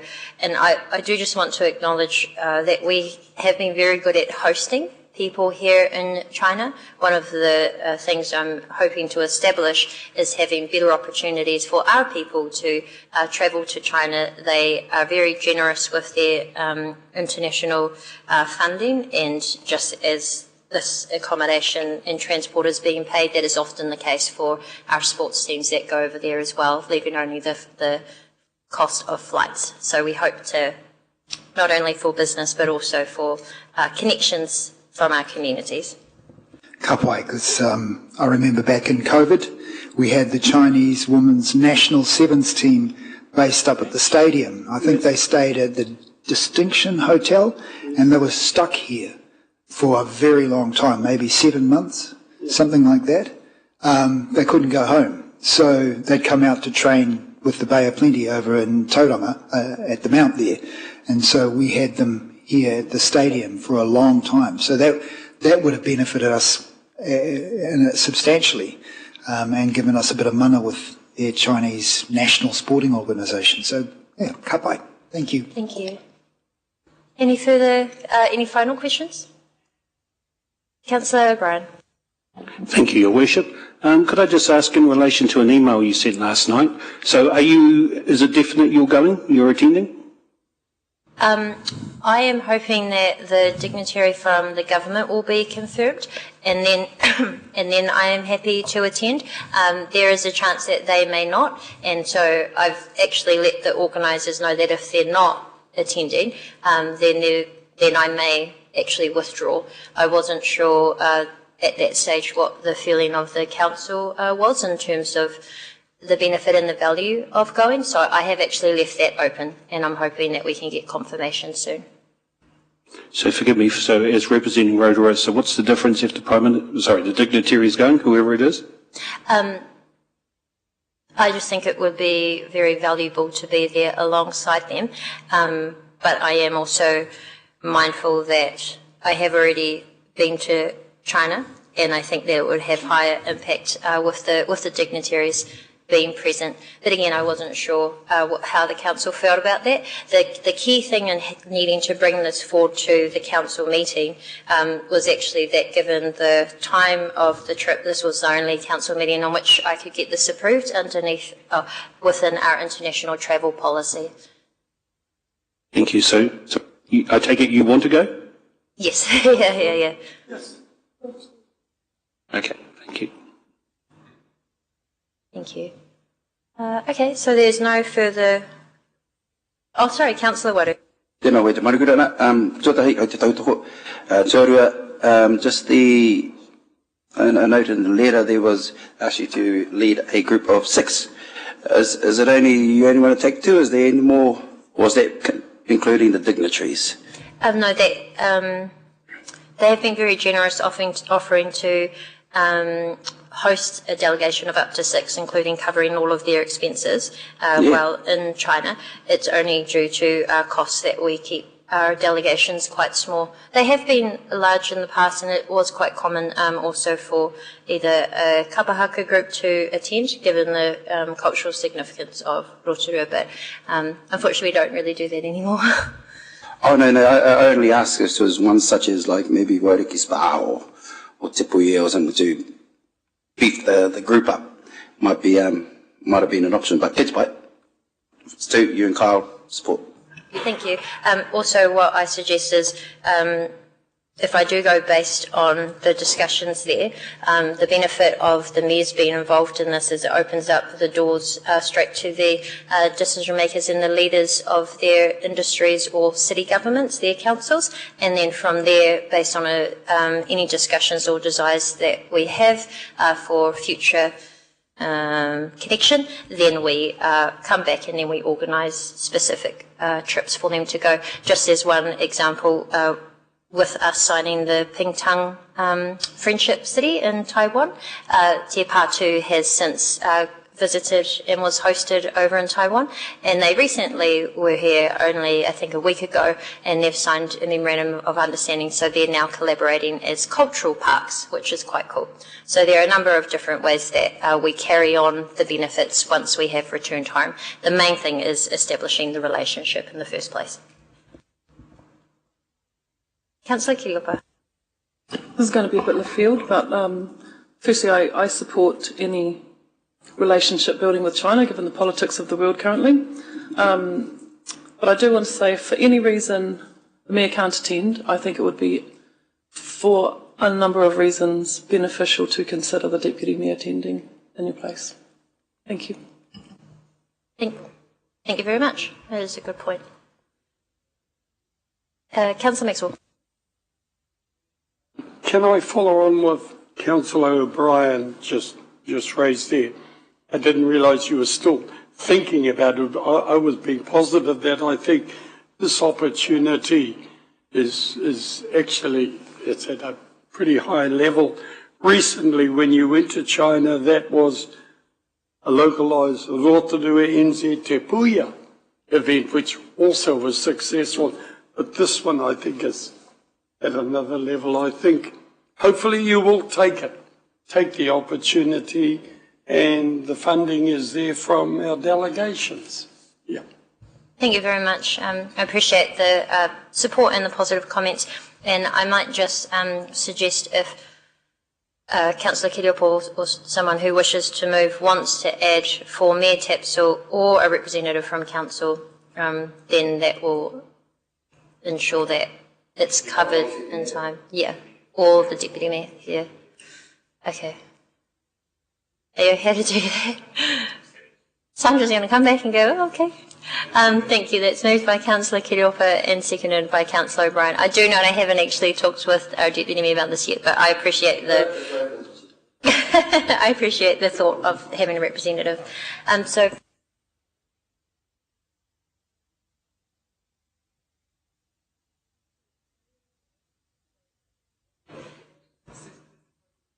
Yeah, thank you. So I'll just check, are there any final questions? And we have had that moved or seconded, so if there's any final discussion. No? Okay, thank you very much.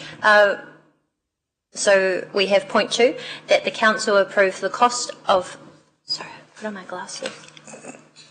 That the Council approve the cost of flights and 3 nights accommodation for Mayor Tapsell or the Deputy Mayor and Kyle Kidd to attend and promote Rotorua at the China New Zealand Mayoral Forum for 1 week from 19th of May 2025. Point 3, that the Council note income generated by international delegates visiting Rotorua Lakes Council is used to subsidise this travel, so there is no direct cost to the ratepayers. I believe that was moved by Councillor Kiriopo, seconded by Councillor Maxwell. Oh, was it O'Brien? O'Brien, sorry. Clearly. That has been discussed. I'll now put that to the vote. All those in favour, please say aye. Aye. Any against? It's unanimous. Thank you very much, guys, and I look forward to confirming with you by email if our dignitaries can also attend. So we now move to our move into public excluded.